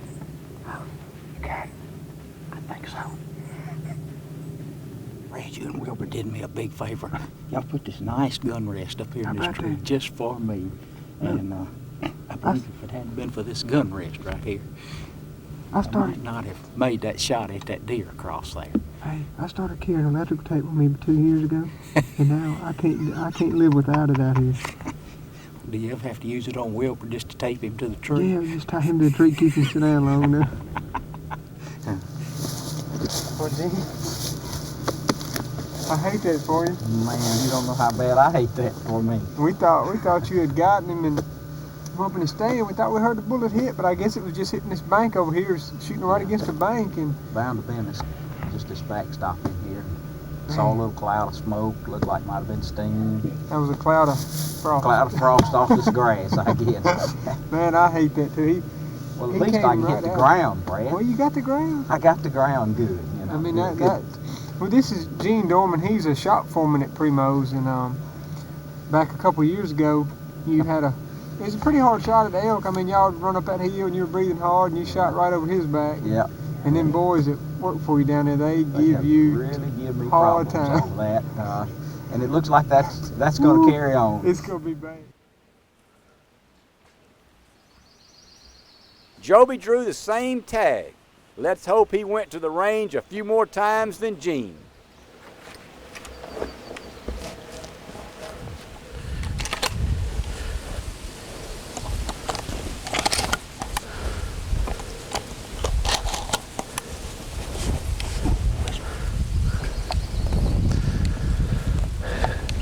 It's a cool November morning in Illinois.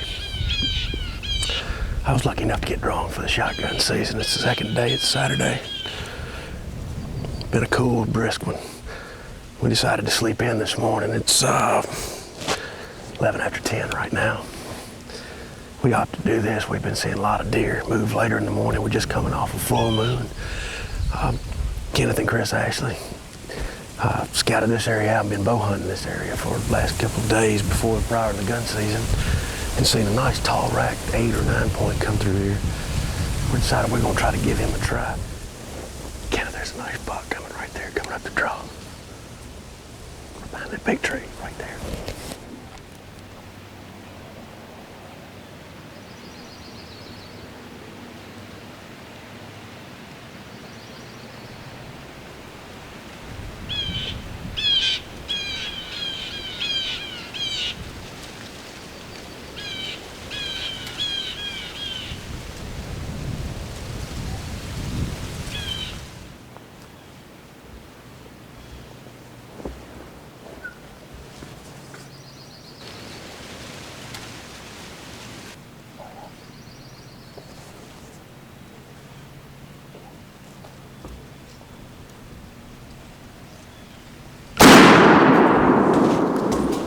Yes, sir.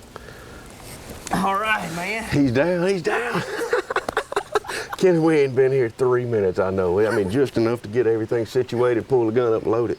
Well, we slept late this morning. We told everybody, hey, we're going to come in here at 10 o'clock and get the stand, and that joker showed up. What I tell you 5 minutes ago? 5 minutes. He said, be ready 10:30. Here they come, and it's 10:18. He's a little off. We saw, oh yeah, just a few minutes. I looked up, I got situated, loaded my gun, and got back and got comfortable. I looked, I said, Kenneth, there he is, coming through the trees. Here he comes up the hill. Where? Right there. Where? Right there. Lord have mercy. Well, hey, buddy, congratulations. Thank you, man. Thank you, dude. Ooh, thank you. How about that, man? What do you think about that? Good. Look at that. That joker got some pretty time. Pretty long times, don't he? You know, it ain't nothing like being in the tree with your buddy, and all of a sudden you sitting there, quiet, I know. All of a sudden you get that tap. Hey, there he is. Right there. There he is, man. Man, that's unreal.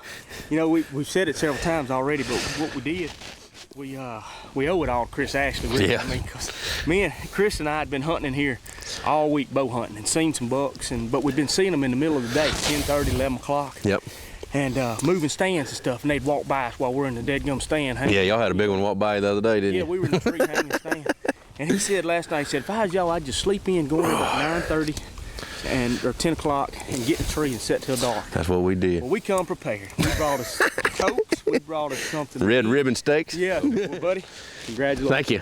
Congratulations. Thank you. You gonna drag him up for me? I tell you what I'm gonna do. I'm fixing to ease up to the truck, and I'm gonna think about what I'm gonna do. So. How do you and Joby kill that deer at 10 o'clock? You're usually back in bed by 10 o'clock. Yeah, usually I am. You're right. But Chris Ashley and I had been bow hunting all week and hunting that spot, or in a general area. And every time we'd get down, which was usually about 9:30, 10 o'clock, we'd either jump deer going back to the truck, or we'd be moving stands and see deer. So shotgun season opened, and Joby came up and had a tag, and I had a tag too. But we decided we'd go in and hunt the middle of the day. We was gonna get there about 9:30, 9:45, and hunt till 2. Good excuse for you to sleep late. You got that right. Okay. But we it turned out we wasn't in a stand, 10 minutes or less, and this deer showed up. And then when Joby shoots a deer, I'm videoing to my right here, and Joby shoots a deer back this way. And when the deer falls, I backed out and come back to Joby. And whenever I did, Joby went, "My goodness, look!" And I turned to look, and there's this deer standing to our left right there. And how far? Oh, he was 15 yards from us. I mean, just a big, wide, heavy horned deer. Chris and I had seen that deer, and that was one deer that we were really hoping to to kill. And like I said, I had a tag, so Joby slides the shotgun up to me. Well, I get the gun around, get it on the deer before I'm thinking about it. And I said, well, I got to get him in the camera too. So I'm trying to look through the viewfinder, look through the scope, and the whole time I can hear you in my ear whispering, "Don't shoot unless he's on video." And I'm trying, and then finally goes over in the woods. But he's hard to see on the footage, but you can barely see him running away. Man, you almost pulled it off. Big. Oh, he was pretty. The funny thing though, as we were leaving, poor old Gene Dorman, he was with us, and he missed a deer that morning. Yeah. Me and him were out, and Gene, he tries so hard, and that camera adds a little bit of excitement to things, pressure. I mean, I was saying shoot, because I had one hole we had to shoot in. I was rushing him, so he shot over him, and luckily y'all killed a deer that day and brought it in, and that made things a lot better. Yeah. And Walker, you're fixing to go hunt the funnel of all funnels. It was one of those places you dream about. The river had come up, and the deer were traveling through a little willow break going out to a big commercial wheat field, and the water came up, and all those deer were coming down one little road, so it worked out pretty good. When I got there, Walker said, "Come on, buddy, I got us a spot." And the day after that, I wanted to hunt that place, and the water went down, and they spread back out. Spread back out. Mm-hmm. It was fun while it lasted, though, wasn't it? It was. Well, we're trying something a little different this afternoon. This is a long lake. There's something over there they're eating. I don't know what it is. They must be grazing some cut soybean field or something, but there's a bunch of deer coming across. We found these tracks in here coming across this dam. There's a trail coming up out of here, cutting around. If this wind blows much harder, I'm going swimming. But we went duck hunting this afternoon and didn't do any good. Now all the ducks are swimming in the range. I've still got several left on my limit. If they swim close enough, I'm going to finish out my duck limit. I got a couple of arrows and they'll float. But for now, we're going to deer hunt. If we can stay in the tree. The temperature has climbed up into a balmy 39, but the wind's blowing about 30. So we'll hope for the best.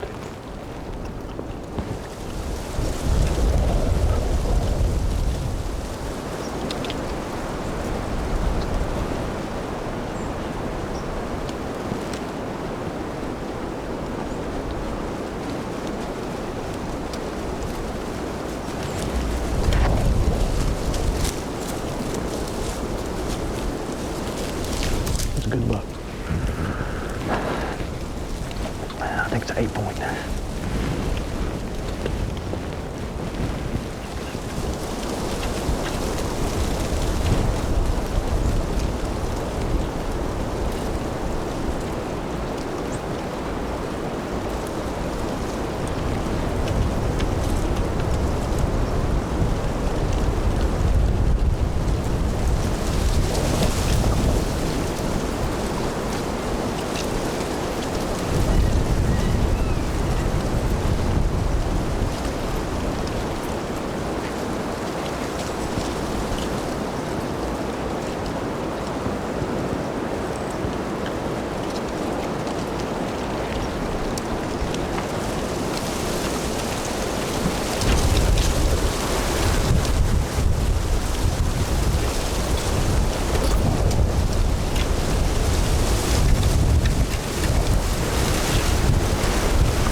He's right there.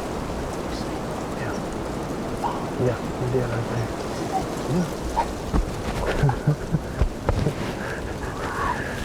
That was sweet. I thought I might have hit him. I forgot the wind again. Dadgummit. I told you, then you told me, don't forget the wind's blowing. Because it's blowing 30 knots, and I put behind his shoulder and I hit him far back, but we got away with it. He went down right there in that next slope. But he did right. we waited till dark to get down just because there was a bunch of deer around us and we didn't want to spook them because that's a good spot and we hope to come back in there again. But the deer went right up here. I'm pretty sure we saw him down, but if we don't find him, we'll come back and blood trail him. Watch it vine. Tell you, that wind is still howling. It is freezing. Whew. I thought he was right in here. Yeah, there he is. See? Yeah.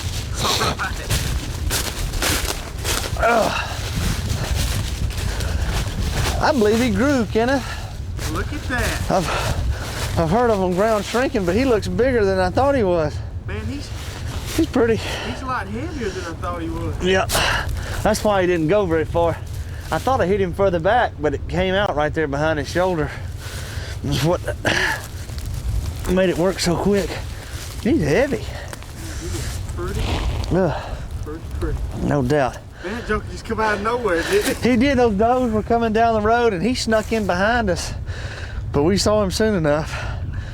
Oh, it was so windy. I was scared I wasn't going to be able to make the shot. And it did move the air some, but it wasn't enough. You looked at me one time, he was standing out there and you said, when he gets up here, he's going to have to be close. It's so windy, I don't know if I can shoot him. I tell you what, it's blowing and it is cold, but it was worth being out there to get this fella. It sure was. Whew.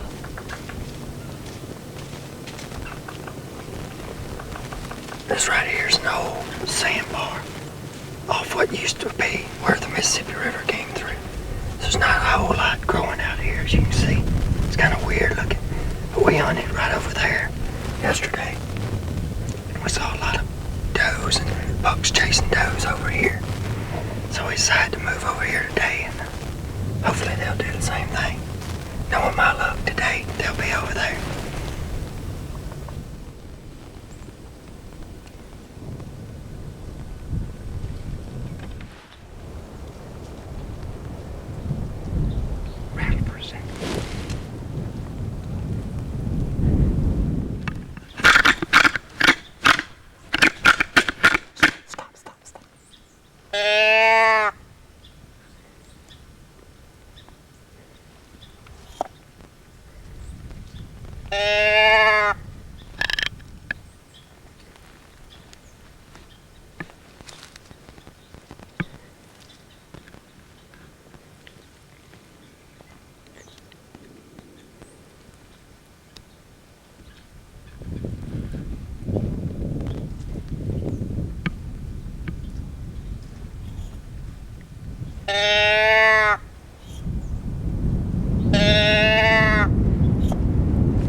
got a wolf of you? Yep, he got a wolf of me. He liked that little can, didn't he? Man, show me what you're doing. He liked it all, matter of fact. That rattling really got his attention. Yep. Man, that sucker was over there. Hey, when you grunted on that buckboard, he locked up. He loved that sound. That rattling got his attention. Show me what you did. We were just rattling, just not much to it. That's about all you did. Just got his attention. And then what? You were turning that can over. You had the can. Here, I had the can. Yeah. And I was just going. Yeah. I knew you couldn't get to it. You grunted on the buckboard. That's when he really got you. Oh, what you yeah. did on the buckboard. That's what he couldn't stand. When he heard that. It was unreal. It's pretty neat. I knew that wind was gonna get us, but wasn't nothing we could do. Hey, do you realize how beautiful he was? Oh, he was pretty. That was a beautiful buck. Okay, my turn to hunt. That was your hunt. Okay. Dylan Davis is hunting with Kenneth Krim of Ten Tom Lodge. They'd seen several small bucks out of the stand this evening when Kenneth saw a nice buck feeding in another field about 700 yards away, and they decided to get down and to try to make a stop.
Give me 5. You got it, man. You got it. Good job, boy. You wanna go look at him, dude? Yeah. Let's go check him out, man. Let's go see what you got. Come on, buddy.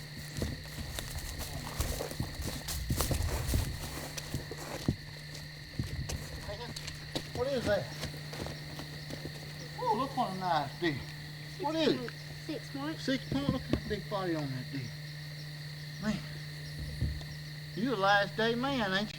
Man, we was sitting down there in another shooting house watching a bunch of deer and turkeys down there. We looked back behind us, we could see these other green fields. And this deer would come out in the field and had a bunch of does with him on. And I looked at Dean, and he looked at me, and I said, man, this is now or never. We can either put a stalk on him or sit here and end the hunt. So we had to go around the world to get to him. But how'd you like that, Dylan? What do you think about that? Good.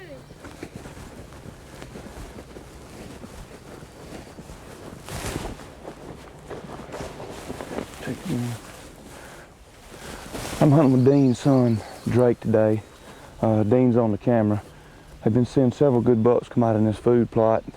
We're gonna set up in this double bull blind and brush it up a little bit, and hopefully we'll get lucky and see one of the big ones.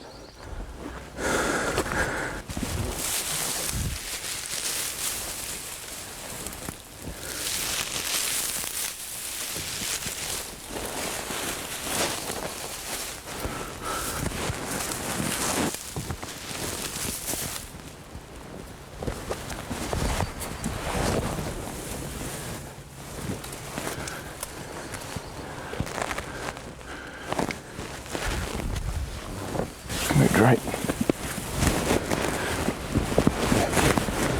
You comfortable? All right, can you see? That boy don't miss. Tater.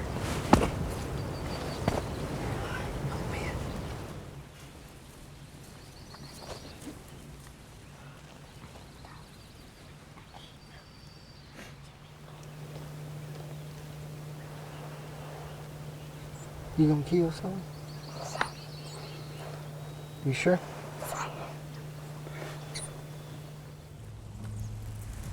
This buck came out first, just a little too far for Drake to shoot. But it didn't take long for another deer to step out and start walking straight to Drake.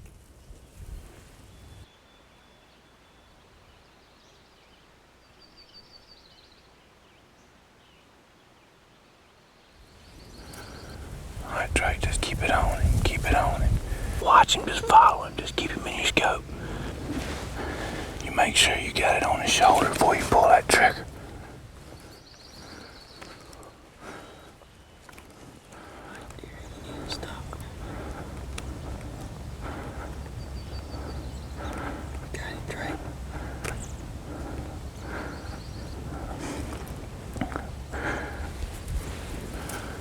All right, Drake, just keep it on him, keep it on him.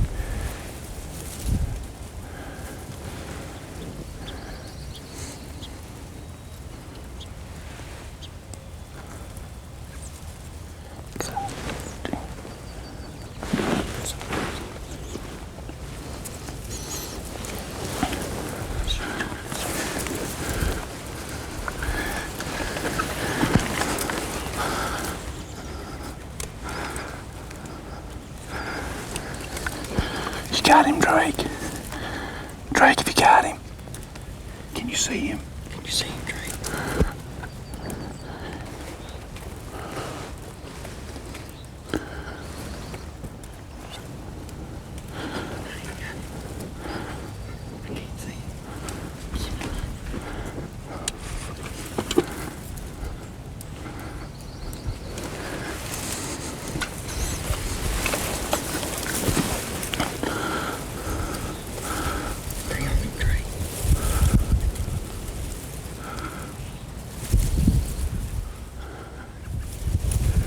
You got him, Drake. Drake, all right, Drake. All right, good shot, Drake. Yes, yes, yes. Fine shot, Drake. Give me 5. I can't believe you done that. Good job, buddy. Awesome, awesome, awesome. That was a fine shot and a fine deer. Man, that was good so job. Right. Man, y'all was killing me, but it was great. We couldn't ever decide which window we needed to get out of. We'll point out that window, fin the shooter, then we'll point out that window, fin the shooter, then we'll point out that window. They kept getting behind that grass. Yeah. We couldn't get a good shot. You wanna go look for him? You'll go look at him? Let's go find him. Let's go see him. All right, Drakey. Let's go look at him, dude. Let's go look at the deer, buddy. What do you think your brother's gonna say? I don't know. Think he's gonna be jealous? You think it's bigger than his 8-point? I don't know. He's a good deer. He's tall and he's wide. He's pretty. His horns are especially tall. That was great. That was great.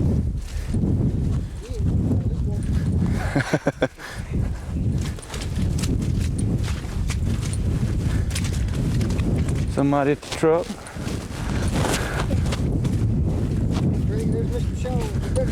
Let's go up here and tell him what we did. Wait for both of them. Kill an 8-point? Didn't you, Billy? Did you kill 8-point? Yes, sir. Dropped him on his tracks. You dropped him right in his track? Dropped him on his track or in his track? In his track. Well, come on, let's go look at him. You know where he's at? Yes, sir.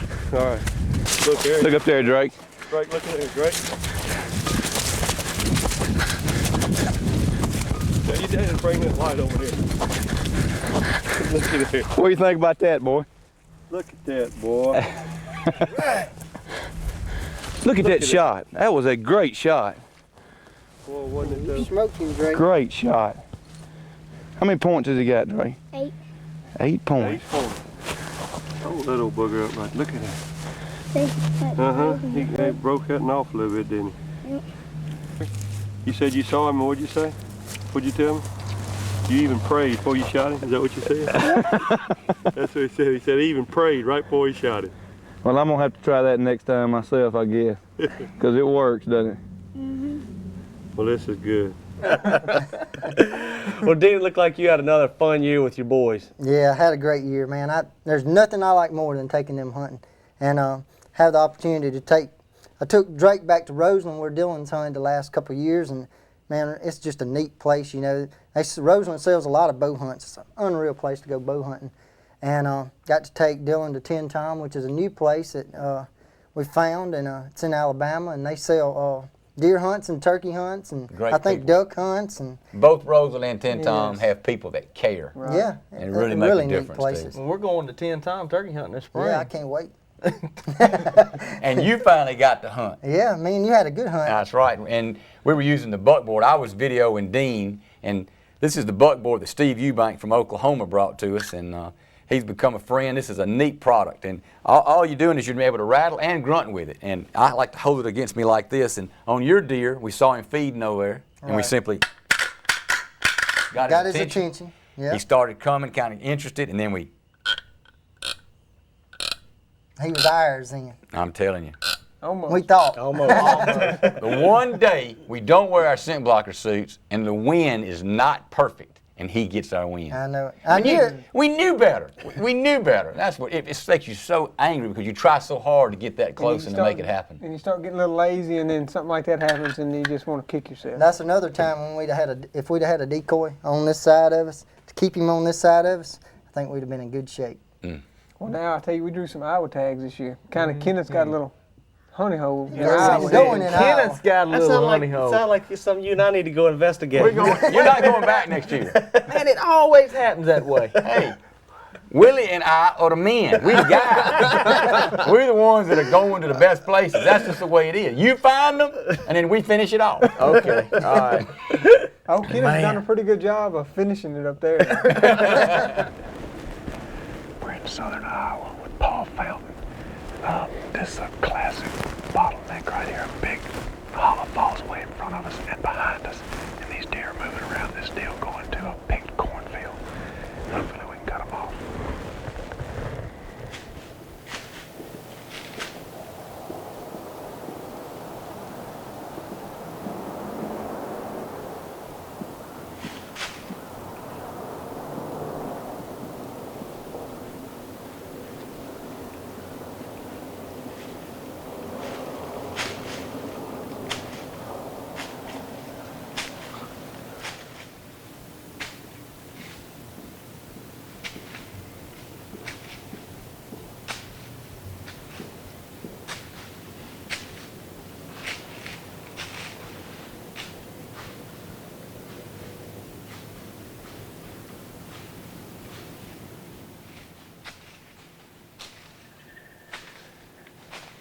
This doe has found Coates and Chris, and not 30 yards behind her is a nice 10-point.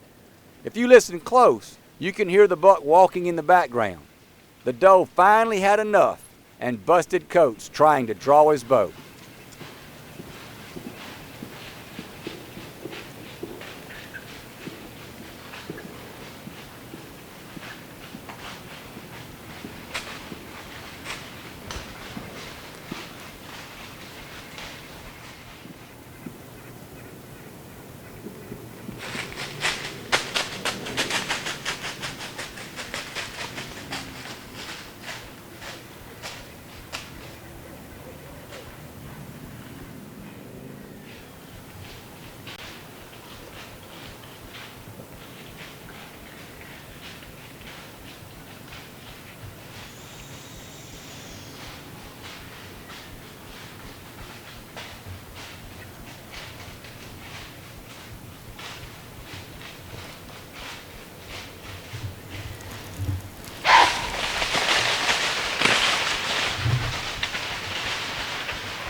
But Coach didn't give up. He and Chris found another spot, hung a stand, and hoped for one more chance.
Yes!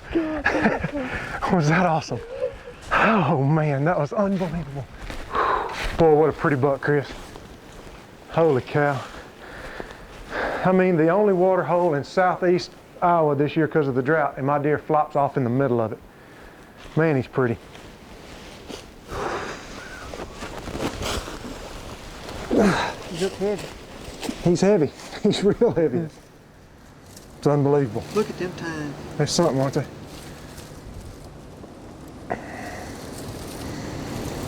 Good job, man. Thank you. I appreciate it. I had fun. Last year, Robert and I drew the second season shotgun here in Iowa. And this year, we put in for the first season. It's cold. It was 16 this morning. It's warmed up probably, and it's probably 25, 30 right now. But last year it was a good bit colder than that. It was 16 during the day. But they got a lot of snow the day before we got here. And yesterday was opening day actually. And we're coming here and you can really see where the deer have been traveling in the snow. You can see trails and everything in here.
Man,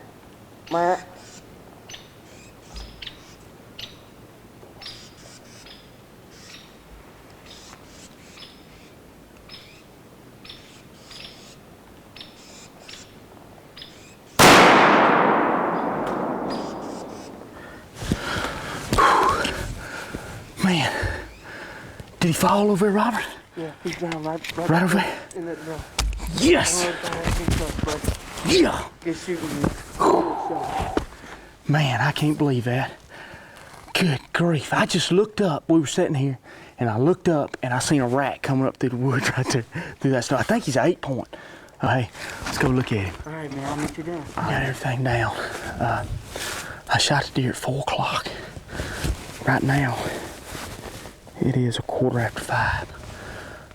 When I shot the deer, he was on this ridge over here right across that little draw. He run in behind this thicket. And Robert was 96% sure he fell. Right over there. Robert turned to me and said he fell. And then we turned back around and looked. And that brush top had us right there, and Robert said he's down. He said, but I don't see him. So 96% wasn't good enough. I need 100%. So we waited about an hour and 15 minutes, and we'll walk over and see if we can find him. You ready, buddy? Yeah.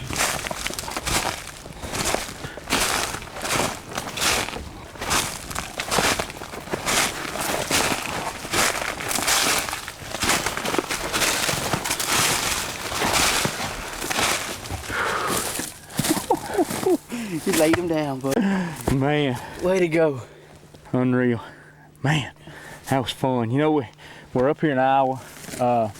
We drew shotguns tags again this year. We drew tags last year, but... You about had a shotgun attack. You know, last year, like I said, we drew tags, and Robert shoot first. He killed a big 11-point. But this year, Robert didn't shoot first. Old Kenneth shot first this year.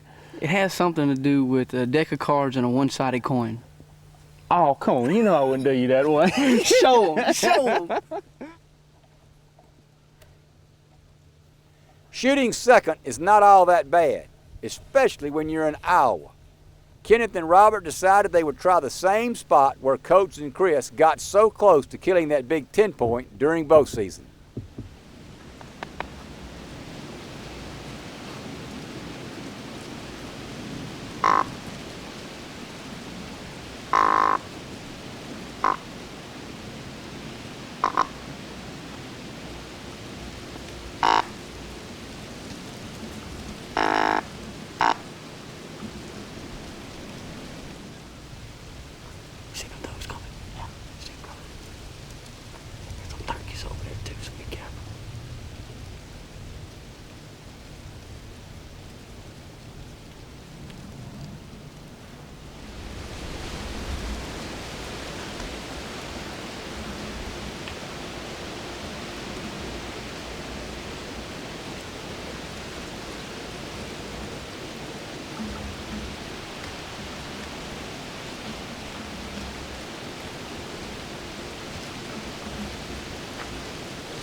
This buck was headed right to them when the same thing that happened to Coates happened again. And a doe ended up busting him.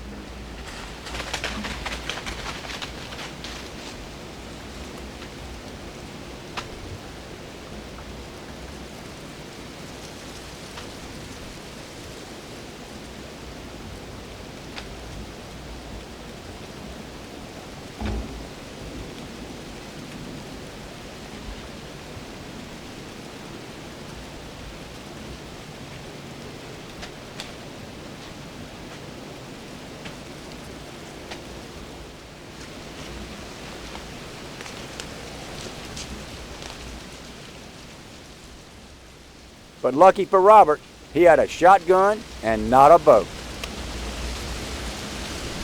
Meh. Meh. Hey.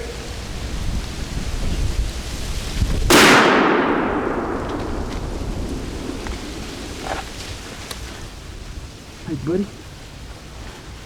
Hey, man. Hammered down and solid, dog. Yes. Man, we have been sitting here freezing our tails off. And I sat there and said, I don't want to sit here no more. And he said, just hang in there. They're coming. They're going to come from the left. Hey, that's a good deer. I looked up. Well, I don't know how much you could see them, but when I looked up, all the does were coming right around that edge of that, skirting the edge of this big bowl here. Yeah. And I counted 1, 2, 3, 4, and I had the scope on them. And all of a sudden I just said, Kenneth, you see that buck? I didn't even, that's all I know. I told you 4 times there was a buck coming. Man, I can't hear with this mask on. These satellites, they distorted. Watch your step. Yes, sir. Did we do it? Or did we do it again? Man. Look at that. That is one beautiful, beautiful deer. I tell you what, it just, hunting in Iowa with Paul Fountain, you just don't never know. Let it go. Well, bud, it's always a pleasure to hunt with you, especially up here. All the pleasure's mine, bud. All of it's mine, I tell you. You got to get him out of here. You got to help. Well, Dean, you've complained about not getting to go to Texas. I want to file my complaint about not getting to go to Iowa. You ain't got to worry about it. Me and you going, nobody else is. All right, that's what I like to hear. He's done the scouting, he's figured it out, now we're gone. I like it. I don't know if old Paul let him come up there without you. Paul probably wouldn't like you, Will. Matter of fact, I'm going to call him and tell him not to like you. Paul Fountain and I have already had a lot of conversations. Now, Paul's place is a place you can go to, and what he does is just gives you a map of certain farms that he has, and you go and hang your own stands and do your own thing. And it is a lot of fun. That's the only way to do it. Oh, Kenneth already put Craig Spencer out to pasture up there, so. Well, he can't. Craig ain't never going back to Iowa. I done Craig can't draw a tag. He has got the worst luck of anybody I know. I don't know about that. Yeah, you're pretty bad too. But, you know, that was fun, but these next hunts are in Montana. And they are really neat because I guess my favorite, there's some good stuff with y'all, but my favorite part of this next group of hunts is Brad Peacock, a friend of ours from Utah who we got the video. And he killed his first whitetail buck. I mean, it's a big 8-point. Big. But the funny thing about it is old Chris Ashley, it was his first year to video with us, and it was his first trip. It was in September. And me and him antelope hunted that morning, and he janked up the easiest antelope hunt. Janked is the word for messed up. Messed up. And, but we were worried about him. But we sent him with Brad that afternoon, and he came back with just an incredible hunt. He did a great job. He did. Hey, you think he was worried then? I'm kind of worried now, because you know who's videoing this porch center. Well, Walker, you and Dean were there in Montana, and I don't know how cold it was, but you were so cold, you can't even quit shaking. It was almost dangerous. I mean, it was below 20 below chill factor every day we hunted, and if it hadn't been for hot hands and our double bull blind, I don't think we could have hunted. But we had hot hands all in our pockets, all in our jackets, all over us. And then we finally figured out getting in that double bull with a heater in it, and that's how we ended up hunting most of the time. Yeah, when you was in that tree stand, you were just. You couldn't sit there for more than an hour, and you just, I was uncontrollably shaking. My arrows falling off the wrist, and deer would come up, and I couldn't draw. It was. Well, you picked the right hour to sit in. Yeah, we did. Beautiful whitetails and beautiful scenery against that snow. It was neat. It was awesome. Yeah. It was. Montana is special to us because the season starts so early, and we can get started in September. Man, it's time to get ready for the first night of my whitetail hunt. I've never killed a whitetail buck with a bow before. Been hunting mule deer and elk already, but not a whitetail this year, and I'm excited.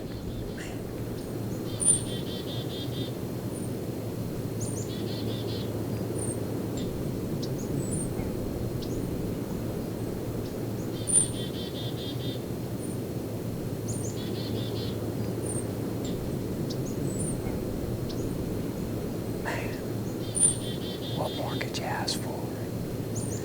An evening in a tree stand with whitetails coming right to you.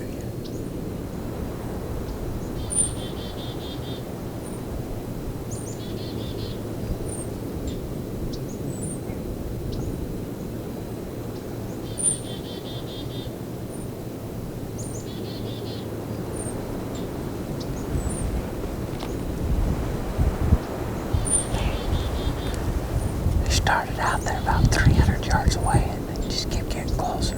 Wow. might not be long before I get a shot.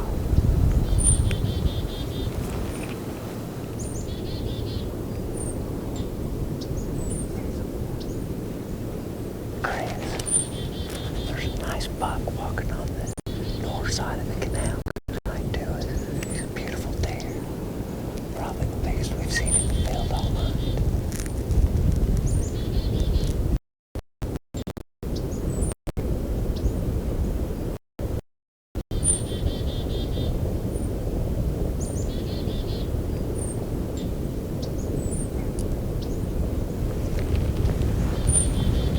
That buck comes close. I'm gonna shoot him.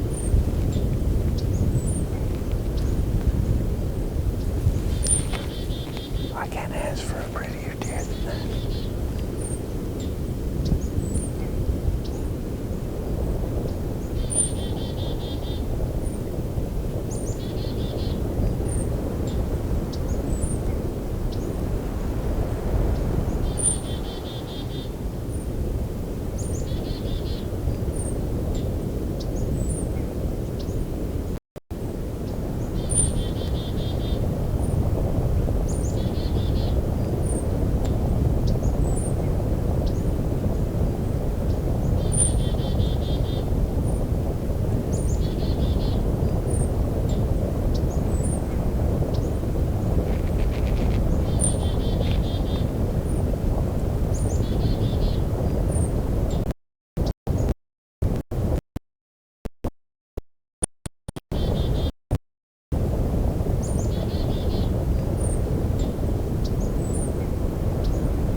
So good. God, go down behind us, buddy.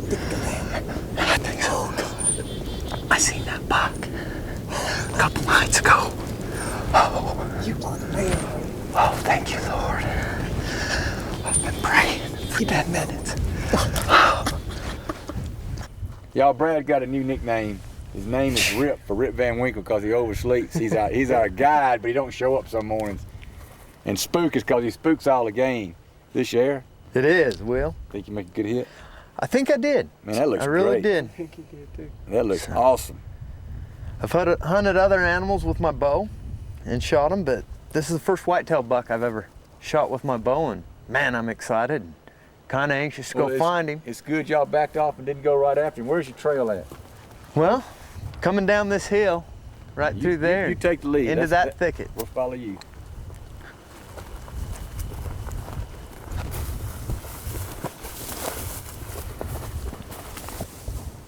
You know this is where he came? Yeah. Here's blood. Yeah, there's blood right there. Right there. Is he on this trail here? Yeah. Which side did you shoot on, Brady? Right or left? Shot him on his left side. It exited fairly low on the right.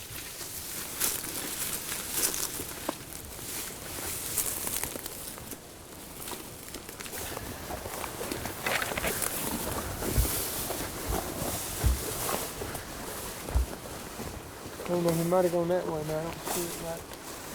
Hey, here he is. Yeah. Here he is. Oh, man. Oh, man. Woo.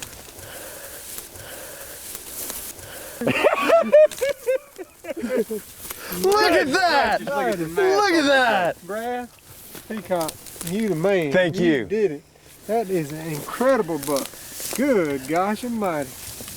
You know what? Man, I'm happy. I want my picture I'm taken happy. with this deer. Brad, come here and get down here. I don't think I could be any happier. That's awesome. That is absolutely awesome. You saw it, right?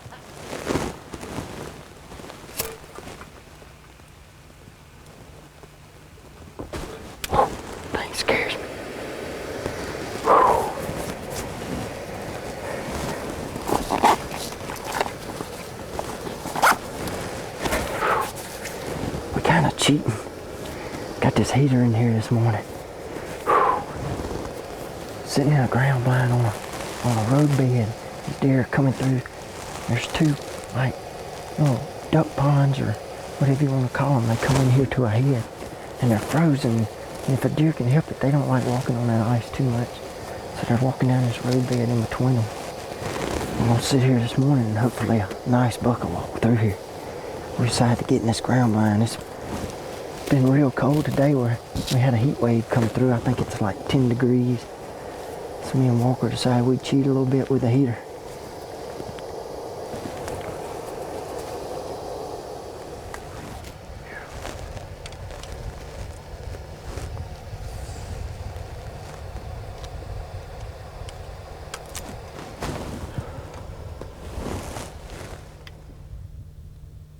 Like Dean said, the deer are walking between two duck ponds and are really funneled down. And this has really got the deer on edge.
Dean is trying to stop these deer for a shot, and it looks like he's not doing a very good job.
wait another 30 or 40 minutes and then go look for him. What you think? Sounds good to me. Sounds good to you. And get all our stuff packed. That was an incredible morning, wasn't it? No goofball. Carry your hat around. I'm gonna put this one on. That's one of the most. That's the neatest one of the neatest whitetail mornings I've ever had. I'm telling you, it was unreal. They bucks just kept coming by and we couldn't stop them. I mean, I was mad. And they I mean, like, man. Finally, I looked at you and I said, "What should I do?" You said, "Try something different." But just to have that many good deer come by, you know, this Montana grows these big deer. I mean, they feed on that alfalfa all summer, and the protein, I guess, just gets their horns. But that was a fun hunt, I tell you. It was unreal, unbelievable. Unbelievable. That's a pretty deer. Look how heavy he is. I know, he's real heavy. He's not that wide. But no, yeah, he's kind of unusually, he's real narrow. He's got a nice forked G2 and on both sides. It's kind of cool looking. I tell you, that ground blind hunting is something out here when it's, oh, 0 man. degrees. Unreal. Put that little heater in. I couldn't see Well, him that's awesome. coming. Congratulations. Yeah, thanks a lot. Let's go back where it's warm in Mississippi. This is not exactly what I had in mind.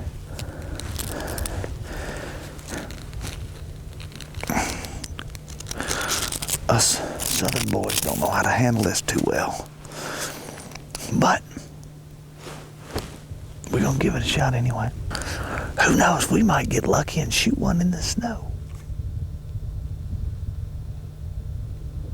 Walker has the same situation as Dean, except he's in a tree.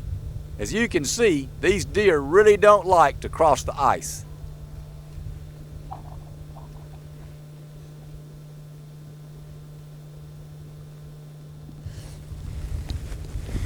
It's a pretty good, looks like a 10-point, I can't really tell. There's another one too.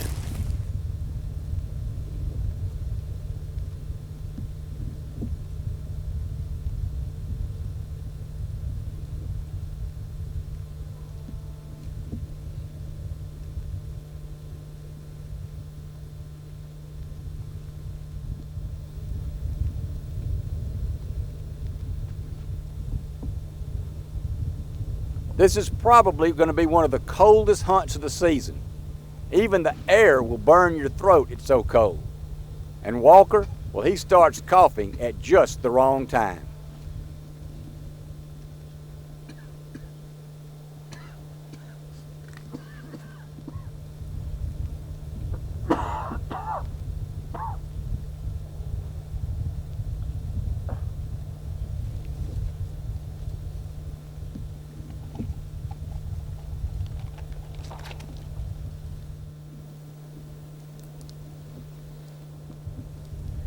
Recognize this setup. It's because 2 days ago we were set up right here and had 2 pretty good bucks coming right straight there about 100 yards, and I had a coughing attack, but we fixed that today. We went to the drugstore and have our handy Robitussin cough drops. As you can see, I will not let that happen again.